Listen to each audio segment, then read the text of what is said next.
उसके आप किस तरीके से मतलब कार्य कर रहे हैं सब्जेक्ट को? एफए तुम कह रहे हो तो पहले से आती है तुमको एफए? एफए सर आती है प्रैक्टिस, लेकिन करनी तो मेजर जो कंसाइनमेंट वगैरह लग जाता है। वो तो कोई भी सब्जेक्ट लास्ट में हुआ हो तो हर सब्जेक्ट के साथ यही होता। Bills of tax exchange. बाद में पढ़ाते तो ये टैक्स तुम टैक्स के लिए बोलते हैं, कॉस्ट बाद में पढ़ाते थे डेली कॉस्ट में बोलते हैं। एफए इसको इसीलिए बाद में कराया है स्ट्रॉन्ग कैसे कि एफए करेंगे? आदमी 11 12 क्लास से पढ़ता चला आ रहा है। बिल्स ऑफ एक्सचेंज अगर आराम से हो जाता है, सब चीजें हो जाती हैं, तो जैसे हायर प्रोफाइल हो गया, इन सबको स्ट्रॉन्ग कैसे और कर सकते हैं? प्रैक्टिस करो, स्ट्रांग हो जाएंगी। रोज सवाल लगाते रहो, एक एक दो दो इसकी खत्म करने के चक्कर में ना पड़ो। डेली एक एक दो दो सवाल लगाते रहो चैप्टर वाइज, धीमे धीमे करके स्ट्रांग हो जाए। जो भी मान लो 5 7 चैप्टर तुमने चुने होंगे, उन सातों के एक एक सवाल डेली लगाते रहो। एक एक चूज किया हायर ब्रांच डिपार्टमेंट तो जो करिए चूज किए उनके सवाल डेली बेसिस पे लगाते रहो, तैयार हो जाएगा, मतलब अच्छा हो जाएगा, बाकी सब्जेक्ट से भी अच्छा हो जाएगा ये।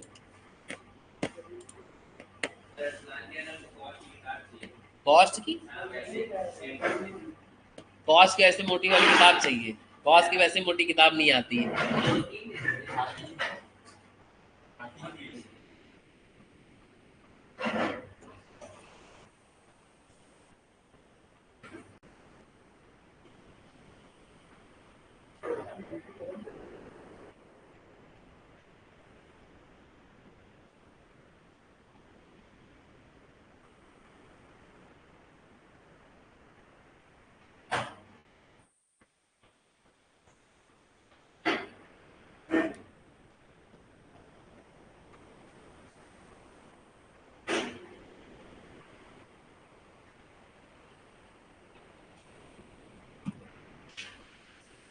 निकालो भैया कॉपी किताबें निकालो।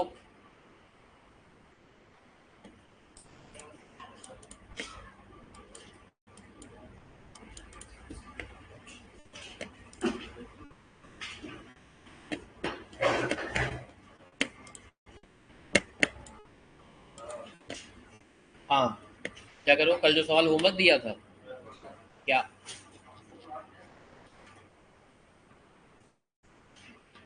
पूछो।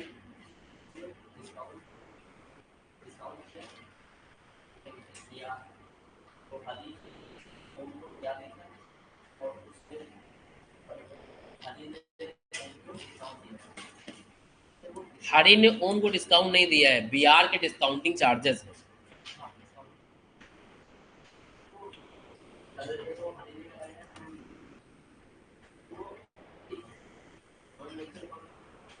ज्वाइंट वेंचर अकाउंट में इसलिए लिखा जाएगा कि डिस्काउंट तो उसी वजह ज्वाइंट वेंचर की वजह से कराना पड़ रहा है ना, वो हरी का कोई अपना पैसा थोड़ी ना था, व्यापार का ही नुकसान है वो। अरे मतलब कोई हरी की अपनी पेमेंट थोड़ी ना थी पर्सनल वाली, तो बिजनेस रिजल्ट है तो यहाँ दे काहे रहे हैं, समझ लो। ट्रांजैक्शन तो बिजनेस वाली है ना ज्वाइंट वेंचर का। कंसाइंड कंसाइनमेंट अकाउंट में डिस्काउंटिंग चार्जेस नहीं आते हैं, क्योंकि वो डिस्काउंटिंग चार्ज हम लोग पीएल में लिखते हैं। ऐसा नहीं कि खर्चा नहीं हुआ है, लिखते हैं, लेकिन कंसाइनमेंट से चार्ज ना करके कहाँ चार्ज कर लेते हैं, पीएल से चार्ज कर लेते हैं। यहाँ तो कोई पीएल बनता भी नहीं है, जो कंसाइनमेंट में उसकी अपनी एसेट्स होती थी, अपनी books of account trading PL balance sheet बनता था। यहाँ कुछ नहीं बनता है, तो यहाँ यहीं पे दिखाया जाता है। तो ये बात आपको याद रखनी है, जब कंसाइनमेंट का सवाल होगा तो डिस्काउंटिंग चार्जेस नहीं आएंगे कंसाइनमेंट अकाउंट में, लेकिन बिल्स ऑफ एक्सचेंज का सवाल होगा तो फिर मतलब जॉइंट वेंचर का सवाल होगा तो वहां डिस्काउंटिंग चार्जेस आएंगे, जो डिस्काउंट चलाएगा उसके नाम पे लिखे जाएगा।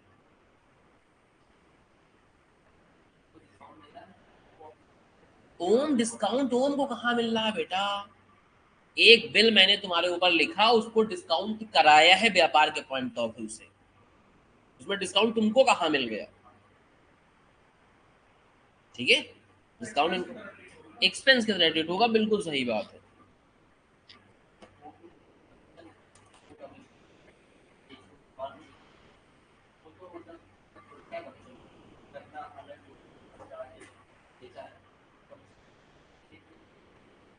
अपनी तरफ से पे किया, ऐसा थोड़ी ना बोला कि अपनी तरफ से पे करेंगे।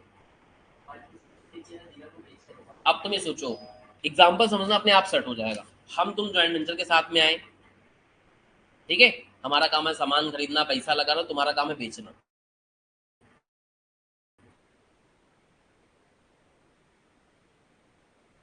तुम्हें कमीशन देना पड़ गया तो तुम क्या अपने प्रॉफिट से उसको दोगे? बात समझ लो, है तो बिजनेस का ही ट्रांजेक्शन, तो जो भी तुम खर्चे कर रहे होगे वो ज्वाइंट वेंचर का खर्चा तो मानेंगे ही मानेंगे, क्योंकि शेयरिंग तो प्रॉफिट की होगी ना। जो शेयर किया जाता है वो रेवेन्यू थोड़ी शेयर किया जाता है, प्रॉफिट तो प्रॉफिट कैसे निकलता है, पहले ज्वाइंट वेंचर में कितना पैसा आया, क्या क्या खर्चे हुए, जो पैसा बचेगा उसको हम 2 लोग बांटेंगे ना। वो खर्चा तुम्हें बियर करना पड़ जाए तुम नुकसान में चले जाओगे। मान लो कमीशन तुम्हें 10,000 देना पड़ गया और इधर प्रॉफिट बचा ही 12 तो 10 तुम दे दोगे, तुम्हें क्या बचेगा 2,000, हमें बचेंगे 12,000। तो तुम चिल्लाओगे नहीं कि सर लोग हमको इतना मेहनत करने वाला 2,000 बच रहे हैं, तुम खाली कुछ मेहनत करो 12,000 बच गए। तो पहले ज्वाइंट वेंचर में खर्चा बुक किया जाता है, उसके बाद प्रॉफिट का बंटवारा होगा और जो कमीशन तुम्हें पे किया वो कैश में तुम्हें मिल जाएगा इधर से। कैसे मिलता है उसके लिए तो अकाउंट बनाते हो, कोवेंचर अकाउंट, कि जो तुमने एक्सपेंडिचर किए हैं, जो तुम परचेज करके लाए हो, जो तुमने खर्चे का पेमेंट आगे किया है, प्लस तुम्हारा वाला प्रॉफिट शेयर, ये सब तुमको मिलता है आखिरी में। ठीक है, ऐसे चलेगा हिसाब किताब, ना हिसाब किताब ही गड़बड़ हो जाएगा। हाँ बेटा, और किसी को कोई डाउट हो पूछ सकता है, अदरवाइज फिर आगे प्रोसीड किया जाए। अरसलान कैबिन में चले जाओ, एक देखो प्रिंट रखा होगा इसे फाइनेंशियल अकाउंटिंग का, कम पेजेस का है, 20-25 पन्ने का। वहीं देखो यहाँ पे इधर रखा होगा डेस्क पे ही सामने, या तो फिर उधर सामने कुलदीप सर ने लगा दिया होगा, जोड़ के लिया हो जरा।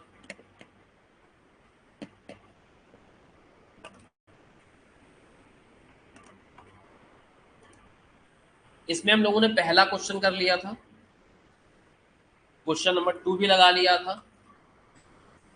क्वेश्चन नंबर 8, उसमें क्वेश्चन नंबर 8 लिखा होगा जो तुम्हारे पास प्रिंट है, वो भी हो गया होगा। और इसके बाद एक क्वेश्चन होगा क्वेश्चन नंबर 9, ये भी हो गया था। और इसके बाद एक क्वेश्चन नंबर 12 था, वो भी हो गया था। कौन सा क्वेश्चन नंबर 12 था, यही था क्या है? हरि ओम वाला था, ये हो गया है। ठीक है, तो इतने क्वेश्चन आपके हो गए हैं। आपको जो शीट मिली उसमें होंगे लगभग 14 सवाल। इसमें से कल जो सवाल लगे थे मेनली वो 4 सवाल तो थे किसके, ज्वाइंट बैंकिंग मेथड के, और एक सवाल किया था आपने किसका, मेमोरेंडम मेथड का। अब कुछ सवाल और है जिसके लिए और थोड़ा सा ज्ञान लेना पड़ेगा, तब वो सवाल हम लोग कर पाएंगे। वो ज्ञान ट्रांजैक्शन का ज्ञान है, वो किसी भी मेथड में आ सकता है। ठीक है, वो ज्ञान ले लो। एक वर्ड होता है अंडर राइटर, क्या होता है, अंडर राइटर। एक वर्ड होता है ब्रोकर, एक वर्ड क्या होता है, अंडर राइटर, और एक वर्ड क्या होता है, मिल गया, इनको देखो इधर इधर इधर आगे। एक वर्ड होता है ब्रोकर, एक वर्ड होता है अंडर राइटर। क्या बेसिक डिफरेंस है समझो। ब्रोकर भी वही काम करता है कि आपके सामान को बिकवाता है, और जितना सामान बेच ले जाता है उसको क्या मिलता है। मान लो उनको 1 लाख के गुड्स दिए गए थे कि बेच पाइन 40,000 के, तो 40,000 पे क्या मिल जाएगा इनको, कमीशन। बाकी 60,000 का माल क्या कर देते, वापस कर देते। यही होता है ब्रोकर। अंडर राइटर में क्या होता है कि अंडर राइटर सामान बेच देगा तो ठीक है, नहीं बेच पाएगा तो खुद खरीदेगा। तो ये गारंटी लेता है सामान बेचने की, जबकि ये गारंटी नहीं लेता है, बस यही फर्क होता है। ये कहता है कि ठीक है भाई हम बेच देंगे, जो बिक पाएगा कमीशन दे देना, जो नहीं बिक पाएगा वापस ले लेना। जैसे मकान बिकते हैं तो ब्रोकर एग्रीमेंट के थ्रू बिकते हैं। ब्रोकर आता कहता है भाई मैं तुम्हारा मकान बिकवा दूंगा, बिक जाए तो मुझे 2% कमीशन दे देना। तो अगर बेच ले गया तो कमीशन मिलेगा। अब जिसको मकान बेचना होता है 10 ब्रोकरों को कह देता, कोई बिकवा दे, क्या करते हैं, मुझे तो कमीशन देना ही। तो एक मकान के पीछे 20 ब्रोकर लगे हुए, जो बिकवा देगा उसको कमीशन दे देंगे, बात खत्म हो जाएगी। यही अगर हमने क्या किया होता, अंडर राइटर पॉइंट किया होता, तो मकान बिकवा पाएगा तो खुद बिचवाएगा, वरना खुद खरीदना पड़ेगा उसको। उसके एक टाइम लिमिट होती है इस केस में। टाइम लिमिट अगर 60 दिन दे दिया है तो 60 दिन में इसको मकान या तो बिकवाना है और नहीं तो खुद खरीद। अगर मान लो हमने 10 मकान का ठेका दिया इसको बिकवाने का, 8 बिक गए तो 2 इनको खरीदने पड़ेंगे, 7 बिक गया तो 3 खरीदने पड़ेंगे। कमीशन इनको 10 रुपए देंगे, चाहे आगे बिकवाएं तो चाहे खुद खरीदें, कमीशन पूरे मिलेंगे। अपना एक श्योर शॉट हो गया कि अपना माल तो बिक ही जाना है। समझ गए। तो ये अंडर राइटर का जो कॉन्सेप्ट है वो मेनली शेयर्स में आता है। क्योंकि शेयर्स वाला चैप्टर थोड़ा बहुत तो 12th में पढ़ा होगा। उसमें एक चीज आती थी, अगर आपको याद हो थोड़ी बहुत, कि अगर 90% शेयर्स सब्सक्राइब पब्लिक ने नहीं करे हैं तो उन शेयर्स का कंपनी को पैसा रिफंड करना पड़ता था, उन शेयर को कंपनी अलॉट नहीं करा पाती थी। अगर हल्का हल्का याद आया हो किसी को, कितने लोग को याद आया ये बातें? कुछ 4-5 लोग को बातें याद आ गई, नहीं याद रही तो यही नियम है जो हम बता रहे हैं। अब हमें, हमारी कंपनी है, हमको 10 लाख शेयर इशू करने, तो प्रॉस्पेक्टस इशू कर दिया हमने 10 लाख का, एप्लीकेशन सिर्फ आई 9.5 लाख की, कितने की आई? 8.5 लाख की। तो मुझे सबका पैसा वापस करना पड़ेगा, कोई शेयर इशू नहीं हो पाएगा। समझ लो, मिनिमम एप्लीकेशन आनी चाहिए 90% of the prospectus, minimum. 9 lakh आती तो काम बन जाता। ये डर सताता रहता कंपनी को कि पता लगा 90% एप्लीकेशन नहीं है, नहीं। और जहां पे इस कंपनी को डर होता है, ये कंपनी क्या करती है, किसी से अंडर राइटिंग एग्रीमेंट कर लेती है सिक्योरिटी को मीट आउट करने के लिए, कि अब डेफिनेट हो गया, कोई सब्सक्राइब करेगा तो नहीं करेगा, नहीं तो ये लोग करेंगे आराम से। तो जो कंडीशन है इनकम टैक्स, मतलब उसकी कंपनीज एक्ट की, इसको पूरा करने के लिए कंपनी के अंदर डर रहता है, मतलब अगर 90% नहीं आई तो शेयर्स का पैसा वापस करना पड़ेगा, कोई शेयर्स अलॉट नहीं हो पाएंगे। तो इस डर की वजह से क्या करती कंपनियां, अंडर राइटिंग एग्रीमेंट करती। अब इस प्रोसीजर में होता क्या है, तो हमारी कंपनी है ए लिमिटेड, इसको इशू करने हैं कितने शेयर्स, 10 लाख शेयर्स, और एक शेयर प्रीमियम में चल रहा है, 10 का माल 12 पे बेचते हैं। तो हमने अंडर राइटर अपॉइंट कर लिए। अंडर राइटर कोई एक व्यक्ति भी हो सकता है, अंडर राइटर कोई कंपनी भी कर सकती है, अंडर राइटर कोई फर्म भी कर सकती है, अंडर राइटर 2 या 2 से अधिक लोग मिलकर ज्वाइंट वेंचर में भी कर सकते हैं। तो हमने जिनको हायर किया वो ए थे और बी थे, मतलब 2 लोग ज्वाइंट वेंचर में हायरिंग कर ली, चैप्टर में तभी डाल पाएंगे ना हम। तो मैंने ज्वाइंट वेंचर में एग्रीमेंट कर लिया, तो ए और बी को हायर किया कि बेटा तुम्हें क्या करना है, ये 10 लाख शेयर्स क्या करने हैं, बिकवाने की गारंटी लेनी। अच्छा गारंटी लेनी, तो उसका मतलब क्या होता है, मैं नहीं बिकवा पाया तुम्हें खरीदना पड़ेगा। अच्छा चलो ठीक, ये समझ में आता है, गारंटी नोवर ले ली। अब इसमें से ये लोग क्या करेंगे, इनको प्रॉस्पेक्टस मिल जाएंगे, ये लोग अपना जनता में बांटेंगे, एप्लीकेशन मंगवाएंगे। अब मान लो एप्लीकेशन आई कितने की, 9,30,000। तो इन लोगों को कितने शेयर परचेज करने पड़ेंगे, 70,000। लेकिन 9-30 में ऐसा नहीं होता कि वो पैसा पहले इनको देगा और ये पैसा ला के इनको देंगे। इनका काम है प्रॉस्पेक्टस सबको देना, और लोगों को प्रोत्साहित करना कि तुम आके शेयर खरीदो कंपनी का। पैसे के डीलिंग ये वाले सीधा कंपनी को करेंगे। 9,30,000 का पैसा हो किसके पास आएगा, सीधा पब्लिक से आएगा, किसके पास, कंपनी के पास। पब्लिक से डायरेक्टली किसके पास आ जाएगा, कंपनी के पास। क्लियर है। हम अकाउंट किसके बना रहे हैं, ए और बी के। ज्वाइंट वेंचर में कौन गया है, तो इस ट्रांजैक्शन की कोई एंट्री इनके खातों में नहीं होगी। जो पब्लिक सीधा पैसा किसको देगी, भाई ये दे रहे हैं अपने यहाँ बुक में एंट्री पास करें, ये ले रहे हैं अपने यहाँ पास करें, हमसे क्या मतलब है। हम लोग का कहाँ से काम शुरू होगा, जो 30,000 शेयर पब्लिक ने नहीं सब्सक्राइब करे हैं उनका पैसा हमें देना पड़ेगा इन दोनों लोग को। अब इन दोनों लोग में जो देगा वो यहाँ लिखेगा 30,000 शेयर्स, कितना पैसा देगा एक शेयर्स का, 12 रुपए। कंपनी सबको 12 में दे रही, तुमको भी 12 में देगी, तुम्हें सस्ते में नहीं देगी। तो 3,60,000 रुपए यहाँ लिखे जाएंगे। अगर ए ने पैसा दिया है तो ए करके लिखेंगे, बी ने पैसा दिया होगा बी लिखेंगे, दोनों लोग ने आधा आधा दिया, दोनों का नाम लिखेंगे। खर्चा तो ज्वाइंट वेंचर का हुआ तो यहाँ लिखा जाएगा। अब इसमें कुछ प्रोसीजर वर्क भी होंगे कि प्रॉस्पेक्टस आया है, छपवाया है, कुछ ये दिया कुछ वो दिया, किराया भाड़ा, कार से जाएंगे आएंगे, ये लोग खर्चा भी करेंगे। तो जो खर्चा करेंगे ए में लिख देंगे, जो खर्चा करेंगे बी में लिख देंगे। समझ गए यहाँ तक का। अब आगे बात समझते हैं। इसके बाद कंपनी ने इनको जानते हो क्या दिया, 2 लालच दिए। इनका कंसेशन तो सुनो कि इनको काम मिली है इस काम करने के बदले में। तो कंपनी, हमारी कंपनी ने इनको कहा कि बेटा तुम्हें ऐसा करेंगे, तुम्हें एक तो 5% कमीशन देंगे, इसमें कैश में, और साथ ही साथ 20,000 शेयर्स भी देंगे। इनसे कोई मतलब नहीं, वो अलग से 20,000 शेयर्स देंगे, उनका इन शेयर से कोई मतलब नहीं है। आपको क्या देंगे, 20,000 शेयर्स भी देंगे मुफ्त में अलग से, तो इनको दो दो चीजें मिल रही। तो ये ज्वाइंट वेंचर का रेवेन्यू हुआ, जो शेयर्स मिलेंगे वो भी यहाँ लिखे जाएंगे और जो कमीशन मिलेगा वो भी यहाँ लिखा जाएगा। अब देखना कल के फॉर्मेट में शेयर्स में हमने क्या लिखवाया था, एज एन एसेट।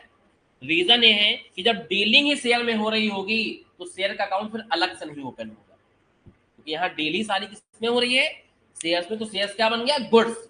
और ऐसे हालात में शेयर का अलग से अकाउंट नहीं बोलेगा, सारी डीलिंग जॉइंट वेंचर में। तो ये डाउट ना आ जाए इसलिए उसमें लिखवा दिया था, वरना कहेगा आदमी शेयर मिलने तो शेयर अकाउंट में दिखाओ। नहीं भैया, यहाँ शेयर गुड्स है, इसी अकाउंट में दिखाएंगे इस बार। समझ गए, बहुत अच्छी बात है। अब इधर देखो बहुत ही ध्यान से, जो कमीशन मिलेगा 5% वो भी यहाँ आएगा, क्योंकि कमीशन मिल रहा है। इस कमीशन में ज्यादातर सवाल बताते हैं कि कमीशन थोड़ा ए को मिला है, थोड़ा बी को मिला है, मतलब पैसा पूरा ए बी का मिला के ही है, बंटवारा नहीं हुआ। किसको कमीशन कितना रिसीव हुआ, जब एक कंपनी कमीशन देनी आई थोड़ा कमीशन, तो ए उस दिन बैठे थे गल्लक में, ए रख लीन अपने पास, थोड़ा कमीशन देनी आई तो बी को मिल गया।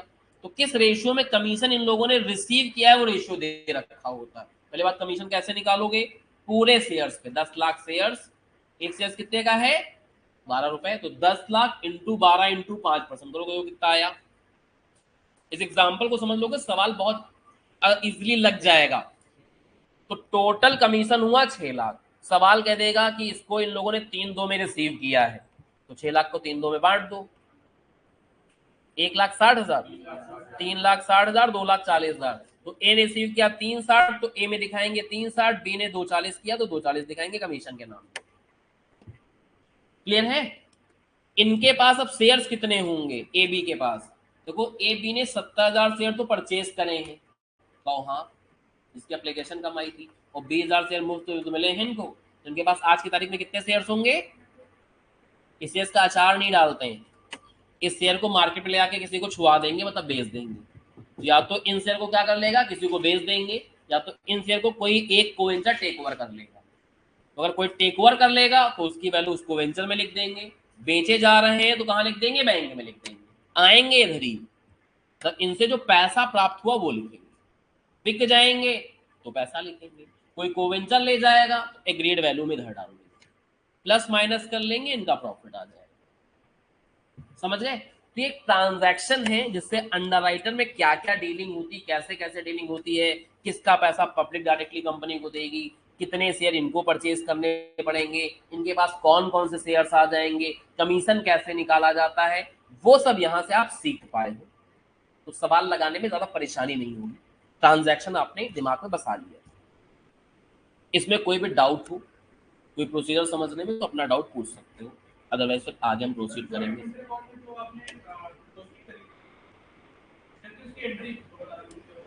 एंट्री बता दें मतलब यहाँ लिखोगे क्या, वो तो मेथड पे डिपेंड करेगा ना कि कौन सा मेथड चल रहा है। हमने ये कहा कि यहाँ लिखेंगे, लिखोगे क्या वो तो डिपेंड करेगा कि मेथड कौन सा चल रहा है। तो अकाउंटिंग जो होगी नाम वाले की, यहाँ या क्या क्या नाम लिखा जाएगा फलाना नामा का, ये मेथड के अकॉर्डिंग होगा। पैसा यहाँ लिखा जाएगा, ये हम अभी बताना चाह रहे हैं। पैसा डेबिट में लिखोगे क्या क्या, क्रेडिट में क्या लिखोगे, वो यहाँ समझना है। और बाकी अकाउंटिंग कैसे होगी वो तो मेथड के अनुसार होगी। मेथड 1 होगा तो अलग कहानी जाएगी, मेथड 2 होगा तो अलग कहानी होगी। जैसे शेयर बिक गए ये वाले, तो पहला मेथड चल रहा होगा तो ज्वाइंट बैंक में लिखेंगे, दूसरा मेथड चल रहा होगा तो खाली बैंक में लिखेंगे। समझ रहे हो। तो सबका अलग अलग टेक्निक होगी ये नाम लिखने की, बस आएगा यहाँ ये समझ के चलो अभी। अब इसके ज्यादातर सवाल मेमोरेंडम मेथड में डाले गए, जो एग्जाम में पढ़े भी हुए हैं और बुक में पढ़े हुए हैं। तो इसको बेसिकली मेमोरेंडम मेथड में यूज किया गया है। ऐसा नहीं कि मेमोरेंडम में और सवाल नहीं होते, लेकिन जो अंडर राइटर्स वाले सवाल है वो ज्यादातर मेमोरेंडम मेथड में ही फॉलो करते हैं। ठीक है, तो यहाँ कोई टेंशन ही नहीं है, ए करेंगे ए में लिखोगे, बी करेंगे बी में लिखोगे, कोई दिक्कत की बात ही नहीं। चलो अगर इतनी बातें आपको समझ में आ गई हैं तो आगे चलते हैं। एक क्वेश्चन नंबर 5 जो है, 5 हुआ था नहीं हुआ था कल, ये भरत सूरज वाला हो गया था, भरत सुजीत वाला।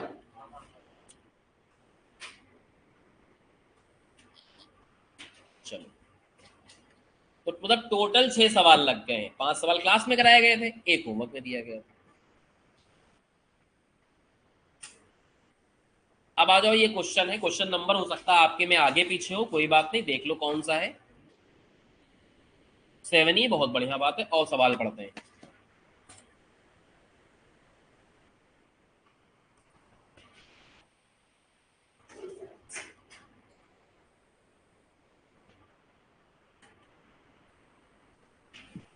एम और एम ने डिसाइड किया है तो पार्टनरशिप में काम करेंगे, एग्री करेंगे प्रॉफिट शेयर किसमें, 3:1 में, 3/4 और 1/, मतलब 3:1 का अनुपात। कि यू लिमिटेड के 10 लाख शेयर बिक रही हैं। शेयर का दाम इस सवाल में कितना है, 1 रुपए। जो अपने एग्जाम्पल में 12 रुपए था, वो यहाँ कितना है, 1 रुपए। बहुत बढ़िया। और ये सारे खर्चे अलॉटमेंट तक के खुद सहेंगे। And pay all expenses up to allotment in consideration of you limited. तो ऐसे केस में अंडरराइटर्स को खर्चे बियर करने पड़ते हैं, जो प्रोस्पेक्टस के हैं, शेयर अलॉट करने के सारे खर्चे कौन बियर करता है, अंडरराइटर। तो अंडरराइटर सारे खर्चे बियर करेगा। तो खर्चे के नाम पे देखो, तो एम ने खर्चा किया कितने का, 4,000, 3,000, 3,000, मतलब 10,000 एम ने खर्चा किया है। और एन ने कितना खर्चा किया है, तो जो भी खर्चे करेंगे यहाँ ज्वाइंट वेंचर में लिखे जाएंगे। एम ने खर्चा किया 10,000, तो एम में लिख दिया हमने 10,000। मेथड कौन सा चल रहा है, यहाँ सवाल खुद बोल रहा है कि मोमेंटम ज्वाइंट वेंचर मेथड लगाना है। तो पहले क्या बनता है, momentum joint venture account. M ने खर्चा किया 10,000, तो 2M में लिख दिया 10,000। एन ने खर्चा किया 5,000 रुपए, तो एन में लिख दिया हमने 5,000। कोई तकलीफ नहीं होनी चाहिए अभी तक इसमें, बहुत अच्छा है। इनको कंसिडरेशन में क्या मिलेगा, एक तो 5% कमीशन मिलेगा, ठीक है, जो ये लोग रिसीव करते हैं किसमें, 3:2 रेशियो में। तो आओ कमीशन पहले निकाल लेते हैं, इनका कमीशन कितना बना। तो इनका कमीशन अगर निकाला जाए, तो कमीशन हमेशा पूरे शेयर से मिलता है। तो 10 लाख शेयर्स, एक शेयर 1 रुपए का है, और कमीशन कितना, 5% का। ठीक है, निकालो अमाउंट कितना हुआ, 6 लाख कमीशन हो रहा है। अरे कमीशन बताओ चाचा, 50। तो टोटल कमीशन 50,000 आया, जिसको एम और एन रिसीव करते हैं 3:2 के रेशियो में। तो इसमें 30 आ गया ए का, मतलब एम का, और 20,000 आएगा किसका, एन का। तो 30,000 यहां लिख देंगे और 20,000 यहां लिख देंगे। ये ज्वाइंट वेंचर का फायदा है, रेवेन्यू इसलिए क्रेडिट साइड में लिखा जा रहा है। कोई दिक्कत, आगे चलते हैं। 10 लाख एप्लीकेशन में, एप्लीकेशन जो आई हैं वो कितने से सॉर्ट हुई हैं, 30,000 से। मतलब एप्लीकेशन 9,70,000 की आ गई, उसका पैसा यहाँ नहीं लिखते, क्योंकि उसका पैसा पब्लिक डायरेक्टली कंपनी के मुंह पे मारी। इन लोग को कितना पैसा देना पड़ेगा, ये 30,000 शेयर इन लोग को परचेज करने पड़ेंगे। इसके लिए कौन पैसा देगा वो सवाल बताएगा। इस 30,000 शेयर के लिए पैसा कौन इंट्रोड्यूस कर रहा है, एन। तो एन ने पैसा और लगाया, 30,000 शेयर, और एक शेयर कितने का है, 1 रुपए का। तो एन ने शेयर्स परचेज करने के लिए पैसा दिया है, जो कि 30,000 रुपए। कंसिडरेशन में क्या है, देखो बेटा, कह रहा था कंसिडरेशन जो मिलेगा वो 5% कमीशन मिलेगा, ठीक है, और 50,000 शेयर्स भी मिलेंगे। क्या लिखा है, इन कंसिडरेशन इनको 50,000 अदर शेयर मिलेगा। अदर शेयर का मतलब उनका 10 लाख से कौनो मैटर नहीं, बाहर अलग से है। तो 50,000 शेयर इनका मिली है, और प्लस 5% कमीशन मिली है। कमीशन तो मिल गया।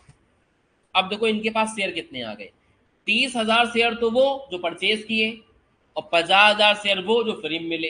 तो इनके पास इस समय 80,000 शेयर हुई हैं। तो यहाँ देखो क्या लिखा है, ऑल देयर होल्डिंग, मतलब 80,000 शेयर्स, 30,000 वो वाले और 50 वो वाले, सारे शेयर इन लोगों ने क्या कर डाले हैं, सब्सिक्वेंटली बेच डाले हैं। और सारे शेयर बेचने में इतना पैसा मिला है। एम ने रिसीव किया है 50,000 रुपए, और एन ने रिसीव किया कितना, तो जितने भी शेयर थे, 30,000 खरीदे वाले, 50,000 फ्री वाले, सारे शेयर बिक गए और इतना पैसा आया इनके पास। यहाँ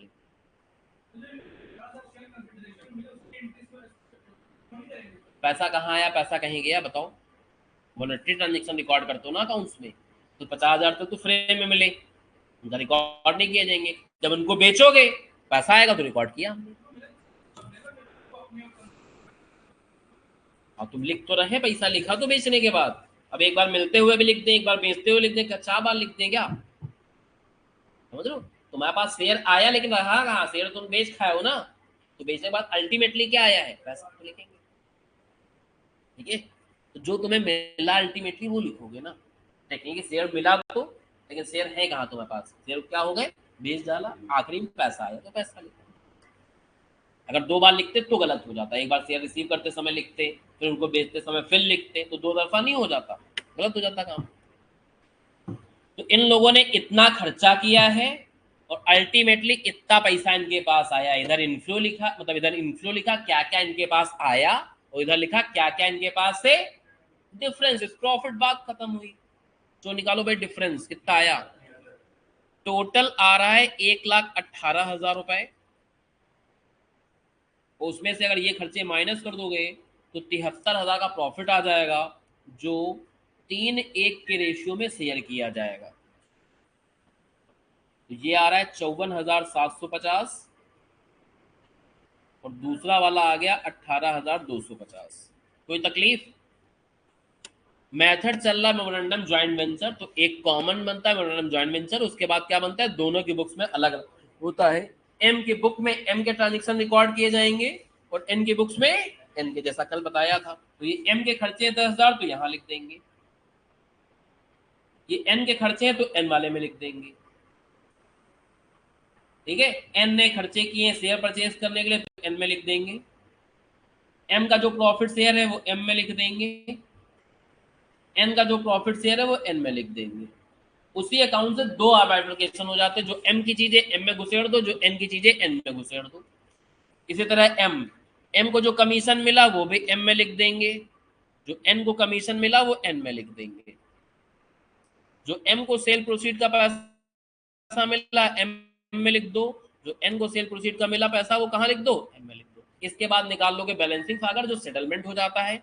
इधर का बैलेंसिंग फिगर निकालोगे तो यहाँ आएगा, इधर का बैलेंसिंग फिगर निकालोगे तो यहाँ आएगा। कल बताया ही था कि दोनों के टैली होते हैं, एक का डेबिट में आएगा दूसरे क्रेडिट में आएगा, और अमाउंट दोनों में सेम रहेगा।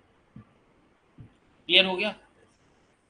वो आपने कंसिडरेशन देखा, एग्जाम्पल सही से समझा, तो सवाल करने में कोई दर्द नहीं हुआ, फटाफट सवाल निपट गया। ठीक है, असली खेल ही होता है कि अगर आपको पता है कि क्या क्या ट्रांजेक्शन होता है, कैसे कैसे उसमें डीलिंग होती है, तो सवाल लगाने में दिक्कत नहीं होती। उन बच्चों को दिक्कत होती जिनको अंडर राइटर का मतलब ही नहीं पता, कैसे लोग डील करते हैं, किस बात की गारंटी लेते हैं, कितनी एप्लीकेशन कम आती तो उसका मतलब क्या हुआ, तो उनको नहीं समझ में आएगा। ये सीधा सवाल लगाने के चक्कर में पड़ेंगे, हो ही नहीं पाएगा उनसे। तो इसलिए समझना ज़्यादा ज़रूरी है। तो अपने आप रियल चीज़ें जब आपको पता होती तो दिक्कत थोड़ी ना होती, पर तो सवाल लग ही जाता है। क्लियर हो गया बेटा? पक्का? तो नोट करना चाहो तो नोट कर लो, वरना फोटो शेयर कर दें। क्या करें, फोटो शेयर कर दें? चलो फोटो भेज देंगे, घर पे आराम से नोट कर लेना, जिससे ज़्यादा से ज़्यादा सवाल कराया जा सके क्लास में। जितने ज़्यादा सवाल क्लास में होंगे उतना ज़्यादा आप कॉन्फिडेंट महसूस करोगे, उतने ज़्यादा अच्छा चीज़ समझ में आएंगी। क्योंकि होमवर्क में करते समय 50 डाउट आ ही जाते हैं दिमाग में। इवन इफ सिमिलर सवाल भी देते हैं तब भी कहीं ना कहीं डाउट आ जाता है। इस सवाल में एक और सवाल है अपने पास, एक और सवाल करते तो और मजा आएगा। एक क्वेश्चन नंबर देखो 8 होगा, आगे पीछे हो सकता है, उसमें जीबान और मैट्रिक वाला सवाल देख लो, जो भी है वो खोल लो। बाकी सवाल तो यहाँ दिख ही रहा है, सवाल वही सब है, क्वेश्चन में नंबर आगे पीछे हमने कर दिए। नई पीडीएफ में हम एक साथ बना रहे हैं। ठीक है, एक एक मेथड वाइज लिख रहे हैं। पहले हमने ज्वाइंट बैंकिंग मेथड के सवाल लिखे, फिर कौन से लिखे? मेमोरेंडम वाले, फिर लिखे तीसरे मेथड के। सीक्वेंस सही कर दिया। तो काम चल रहा है अभी, वर्कबुक टाइप की बुक डिजाइन हो रही, जो अगले अटम से बच्चों को मिलेगी, ऐसी बुक मिलेगी उन लोग। ये सब पहले से लिखा रहेगा। हाँ बेटा, नहीं हो पाएगा, अभी 2 ही चैप्टर हुए, कंसाइनमेंट और ज्वाइंट वेंचर। अगले अटेम्प्ट से अपना अप्लीकेबल हो जाएगी और उन लोगों को नहीं मिलेगी। जैसे कॉस्टिंग वाली है मोटा मोटा वैसे ही बन जाएगी। तो आओ बेटा सवाल देखते हैं, बिल्कुल वैसा ही सवाल है, बस वैल्यू चेंज है, नाम पता चेंज है। तो जीबान और मैट्रिक ने आपकी गारंटी ली है, प्रॉफिट शेयर होगा किसमें? 2:1 में। भी यहाँ सवाल दिख रहा है, यहाँ देख लो, बाकी घर में लगाते रहना अपना। गारंटी ली कितने शेयर्स बेचने की? 50 लाख। इस बार शेयर 1 रुपए का नहीं, कितने का है? 10 रुपए का है। बहुत बढ़िया। इनको क्या मिलेगा? 3 लाख अदर शेयर मिलेंगे और प्लस 5% कमीशन मिलेगा कैश में। ठीक है, जो इसको क्या कर लेंगे, 3:2 में शेयर लेंगे। जीबान ने खर्चे किए, इनका खर्चों का सम करो जरा, कितना आया?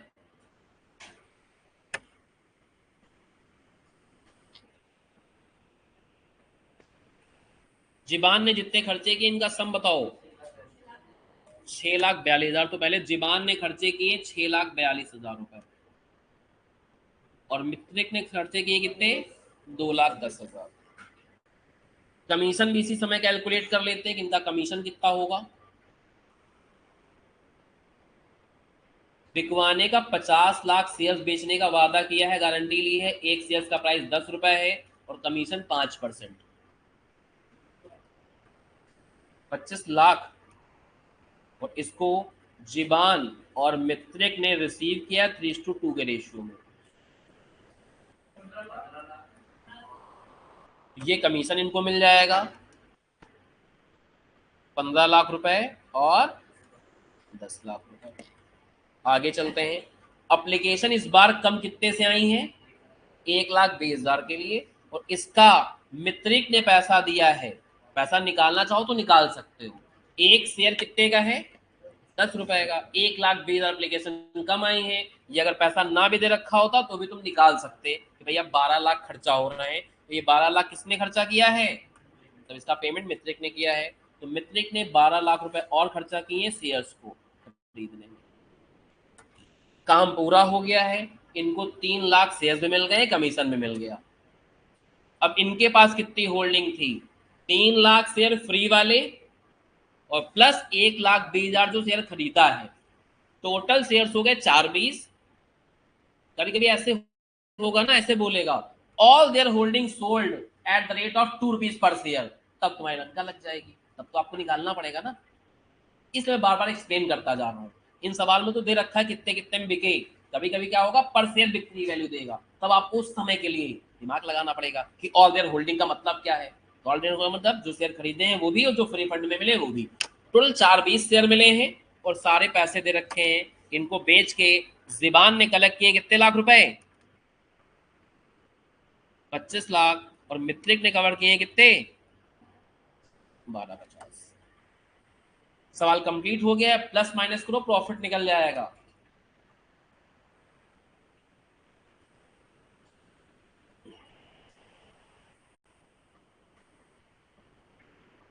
तो 41,98,000 आ जाएगा। 2:1 में शेयर कर दो।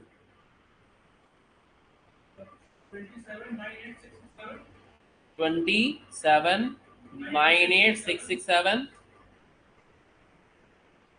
फिर 13,99,333। इसमें क्या था, मैडम जॉइंट वेंचर अकाउंट बनाओ और एक ही अकाउंट बोला है, ज्वाइंट वेंचर विद मित्रिक, दूसरा नहीं बोला। तुम्हारा मन करे रफ बना सकते हो, अदरवाइज जितना बोला गया उतना मैं करूंगा। एम का बोला गया है, ठीक है। इन द बुक्स ऑफ किसमें बोला गया? जीबान। यहाँ मैंने एम लिख दिया, कोई बात नहीं, जीबान कर देते हैं। और ये क्या बनेगा? Joint venture with metric account बनेगा, ठीक है।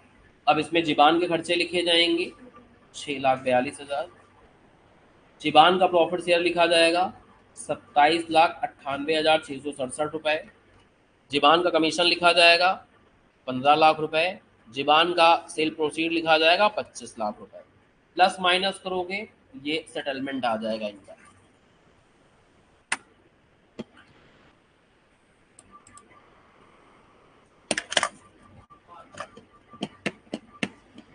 समझ गए? तो लगभग लगभग दोनों सवाल एक ही जैसे थे। तो रिवीजन करते समय, प्रैक्टिस करते समय कभी एक ये वाला लगा लोगे, कभी दूसरा वाला लगा लोगे, दोनों सवाल एक ही जैसे हैं। दोनों में से कोई एक भी लगा लोगे, दोनों सवाल अपने क्लियर है। यहां तक क्लियरिटी आ गई सबको? चलिए आगे चलते हैं। अब जो इसके बाद सवाल बचे हैं, 4 सवाल थे ज्वाइंट बैंकिंग मेथड के, 3 सवाल थे मेमोरेंडम मेथड के, ठीक है। कल जो आखिरी में होमवर्क दिया तो किस मेथड का सवाल था? मेमोरेंडम का था, तो मेमोरेंडम में हो गए 4 सवाल। ठीक है, एक क्लास में कराया गया था, एक होमवर्क दिया गया था, और 2 आज करा दिए गए। आगे के जो सवाल हैं वो दूसरे मेथड के हैं। तीसरा मेथड, जिसका कोई अपना नाम नहीं उस तरीके से, ज्वाइंट बैंकिंग मेथड बोल दो। अब जो तीसरा मेथड है उसमें क्या होता है और कैसे होता है वो समझना पड़ेगा, उसके फॉर्मेट डिजाइन करने पड़ेंगे, फिर सवाल लगाएंगे। जो थोड़ा कॉम्प्लिकेशन वाला काम है वो तीसरे मेथड में ही है। कॉम्प्लिकेशन कुछ नहीं, काउंटिंग थोड़ी अलग तरीके से होती है, वो समझना है। ठीक है, बहुत ही ध्यान से। पहली बात, तो अगर मान लो एक्स और वाई 2 लोग हैं, तो इन दोनों के यहाँ अकाउंट बनेंगे। इन द बुक्स ऑफ एक्स और इन द बुक्स ऑफ, ये पिक्चर अगर दिमाग में बसा ली तो आगे सवाल लगाने में कष्ट नहीं होगा, ना कष्ट तो है ही है भाई। इनके यहां भी बनेगा ज्वाइंट वेंचर अकाउंट, और इनके यहां भी बनेगा क्या, ज्वाइंट वेंचर अकाउंट। प्रॉफिट दोनों में सेम आएगा।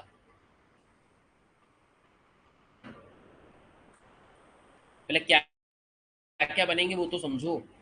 इनके यहां बनेगा दूसरी पार्टी का अकाउंट, तो ये बनाएंगे ज्वाइंट वेंचर अकाउंट, और क्या बनाएंगे, वाई का अकाउंट। और ये क्या बनाएंगे,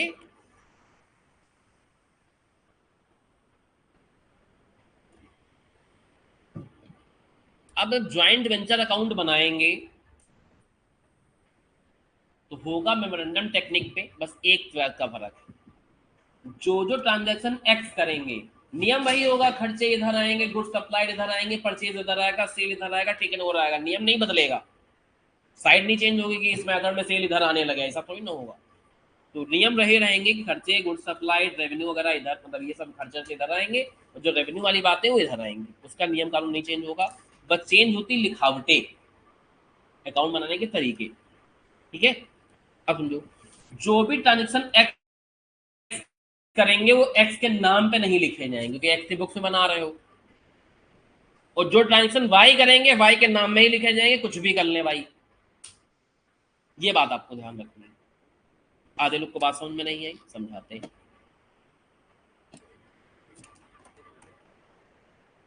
अगर भाई इधर क्या क्या आता है, गुड्स सप्लाइड आता है,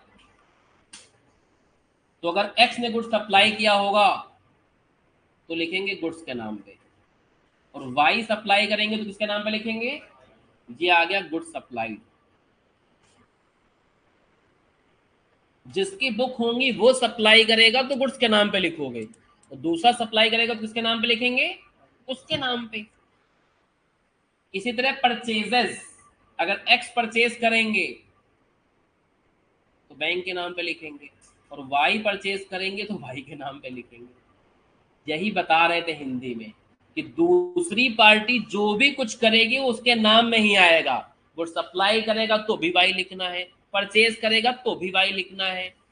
इनको कोई कमीशन मिलना देना होगा, इनको मिलना है, लेकिन ज्वाइंट वेंचर का तो खर्चा है, टू वाई लिखा जाएगा। इनको कोई डिस्काउंट मिलना है, टू वाई लिखा जाएगा। दूसरी पार्टी कुछ भी कांड करेगी वाई में ही आएगा, और पहली पार्टी कुछ भी कांड करेगी उसका नाम नहीं आना चाहिए, कुछ और लिख दो। इसमें अगर गुड्स की जगह कुछ और भी लिख दिया तो कुछ गलत नहीं हो जाएगा, लेकिन एक्स लिख दोगे तो गलत माना जाएगा। समझ गए, ये चीज अगर दिमाग में बसा लिया तो फॉर्मेट रटने नहीं पड़ते। इसी तरह आगे, अगर एक्सपेंसेस कौन करेगा, एक्स, और वाई करेगा तो वाई में डाल देंगे। इसी तरह कोई डिस्काउंट वगैरह है, कोई कमीशन वगैरह है, डिस्काउंट है, कमीशन है, अलाउंस है, तो एक्स का होगा तो एक्स में डाल देंगे, वाई का होगा तो वाई में डाल देंगे। एक्स का होगा तो एक्स में डालेंगे, डिस्काउंट होगा डिस्काउंट अकाउंट में लिखो, कमीशन होगा कमीशन अकाउंट में लिखो, अलाउंस होगा अलाउंस अकाउंट में लिखो, और वाई का होगा तो किसमें लिखेंगे, वाई के अकाउंट में लिखेंगे। सेम चीज इधर, एक्स की बुक्स चल रही है, एक्स सेल करेंगे तो बैंक अकाउंट में लिखी जाएगी, और अगर वाई सेल करेंगे तो वाई के अकाउंट में लिखी जाएगी। अगर एक्स गुड टेकन ओवर करेंगे तो गुड्स अकाउंट में लिखेंगे। दो चीजों में गुड्स लिखा जाता है, गुड सप्लाइड और goods taken over. Purchase expenses में बैंक बैंक लिखा जाता है और डिस्काउंट अलाउड कमीशन में डिस्काउंट अलाउड कमीशन लिखा जाता है। दूसरी पार्टी करेगी कुछ भी कर ले, वाई का नाम ही आएगा। वाई गुड्स टेकन ओवर करेगा तो किसमें लिखेंगे? समझ पा रहे हो बातों को? बहुत बढ़िया। आगे फिर क्या आ जाएगा? प्रॉफिट ऑन, अब यहां भी तफरी है, जो एक्स का प्रॉफिट होगा वो एक्स के खाते में डाला जाएगा पीएल में, और जो वाई का होगा वो वाई में डाला जाएगा। जिसका अकाउंट बनाते हो उसका कभी नाम लिखते नहीं है, तो आपको 11 12 क्लास से पता होगा कि किसका अकाउंट बनाते हैं, कभी भी उसकी बुक्स में उसका नाम नहीं आता है।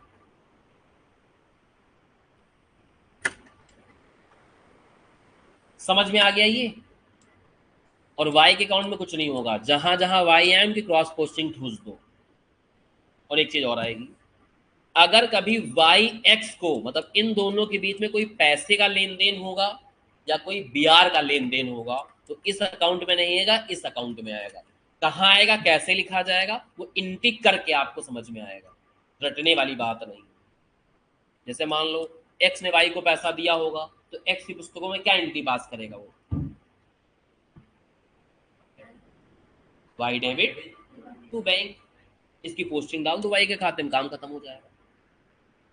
एक्स ने वाई के ऊपर बीआर लिखा तो एक्स क्या एंट्री पास करेंगे? एक्स ने वाई के ऊपर एक बिल लिखा है, बीआर एंट्री पास कर दो। वाई ने एक्स के ऊपर कोई बीआर लिखा है, इनके यहाँ एक्स की एंट्री क्या होगी? Y debit to B entry pass कर लेंगे। तो जो कैश ट्रांजेक्शन होंगे आपस में या फिर बिल के ट्रांजेक्शन होंगे, उसकी रिकॉर्डिंग डायरेक्टली यहाँ डाल दो।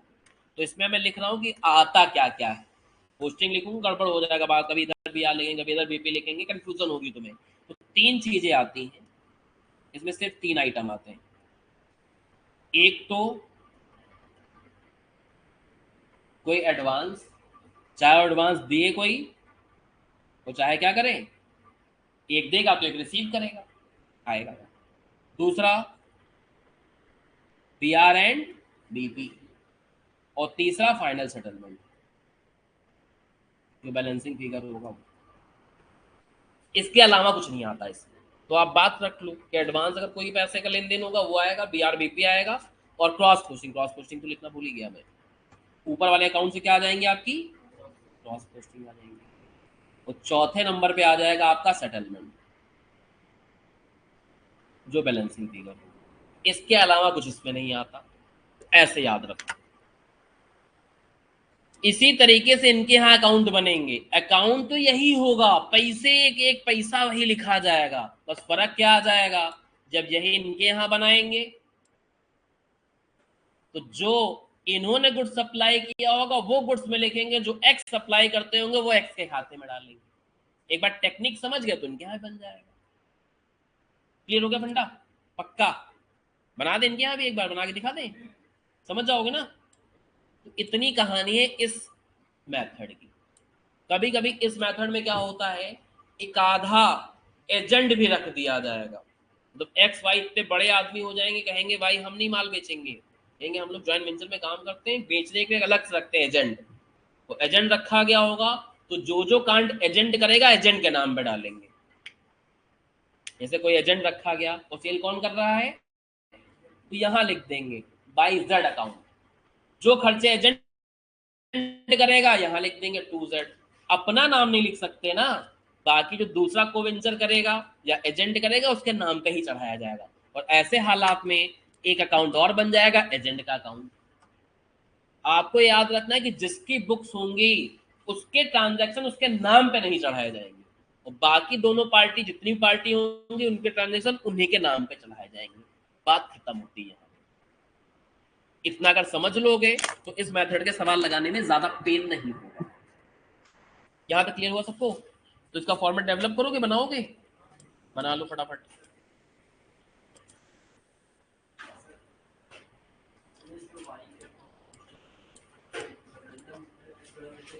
नहीं क्रॉस पोस्टिंग होगी है, इसलिए क्या लिखा, क्रॉस पोस्टिंग, वर्ड ही लिखा हमने, देखो यहाँ पोस्टिंग तो नहीं लिखा, लिखा क्रॉस पोस्टिंग।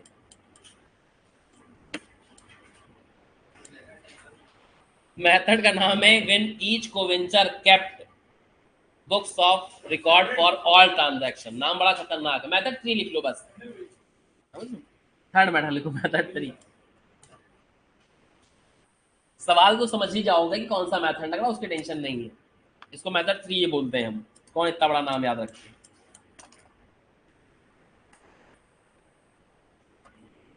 अब देखो ऐसे अगल बगल नहीं बन पाएगा, इतनी जगह थोड़ी ना होती है। आप लिख लेना इन द बुक्स ऑफ एक्स और इतना लिख लो।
यहाँ पे डिस्काउंट कमीशन अलाउंस लिखा है।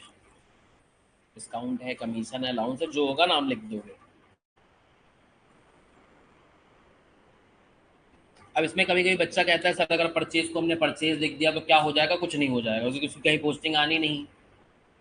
एक्सपेंसेस को अगर मैंने यहाँ एक्सपेंसेस लिख दिया तो कुछ हो जाएगा क्या, नहीं हो जाएगा। गुड सप्लाइड को गुड सप्लाइड लिख दें, कुछ और लिख दें, फर्क नहीं पड़ जाएगा।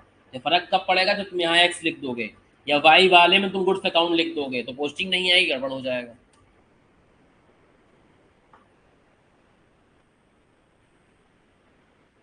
दूसरी पार्टी में विशेष ध्यान रखना कि उसके नाम पे चढ़ाना, वरना पोस्टिंग यहाँ नहीं आएगी, ये अकाउंट गड़बड़ हो जाएगा नीचे वाला।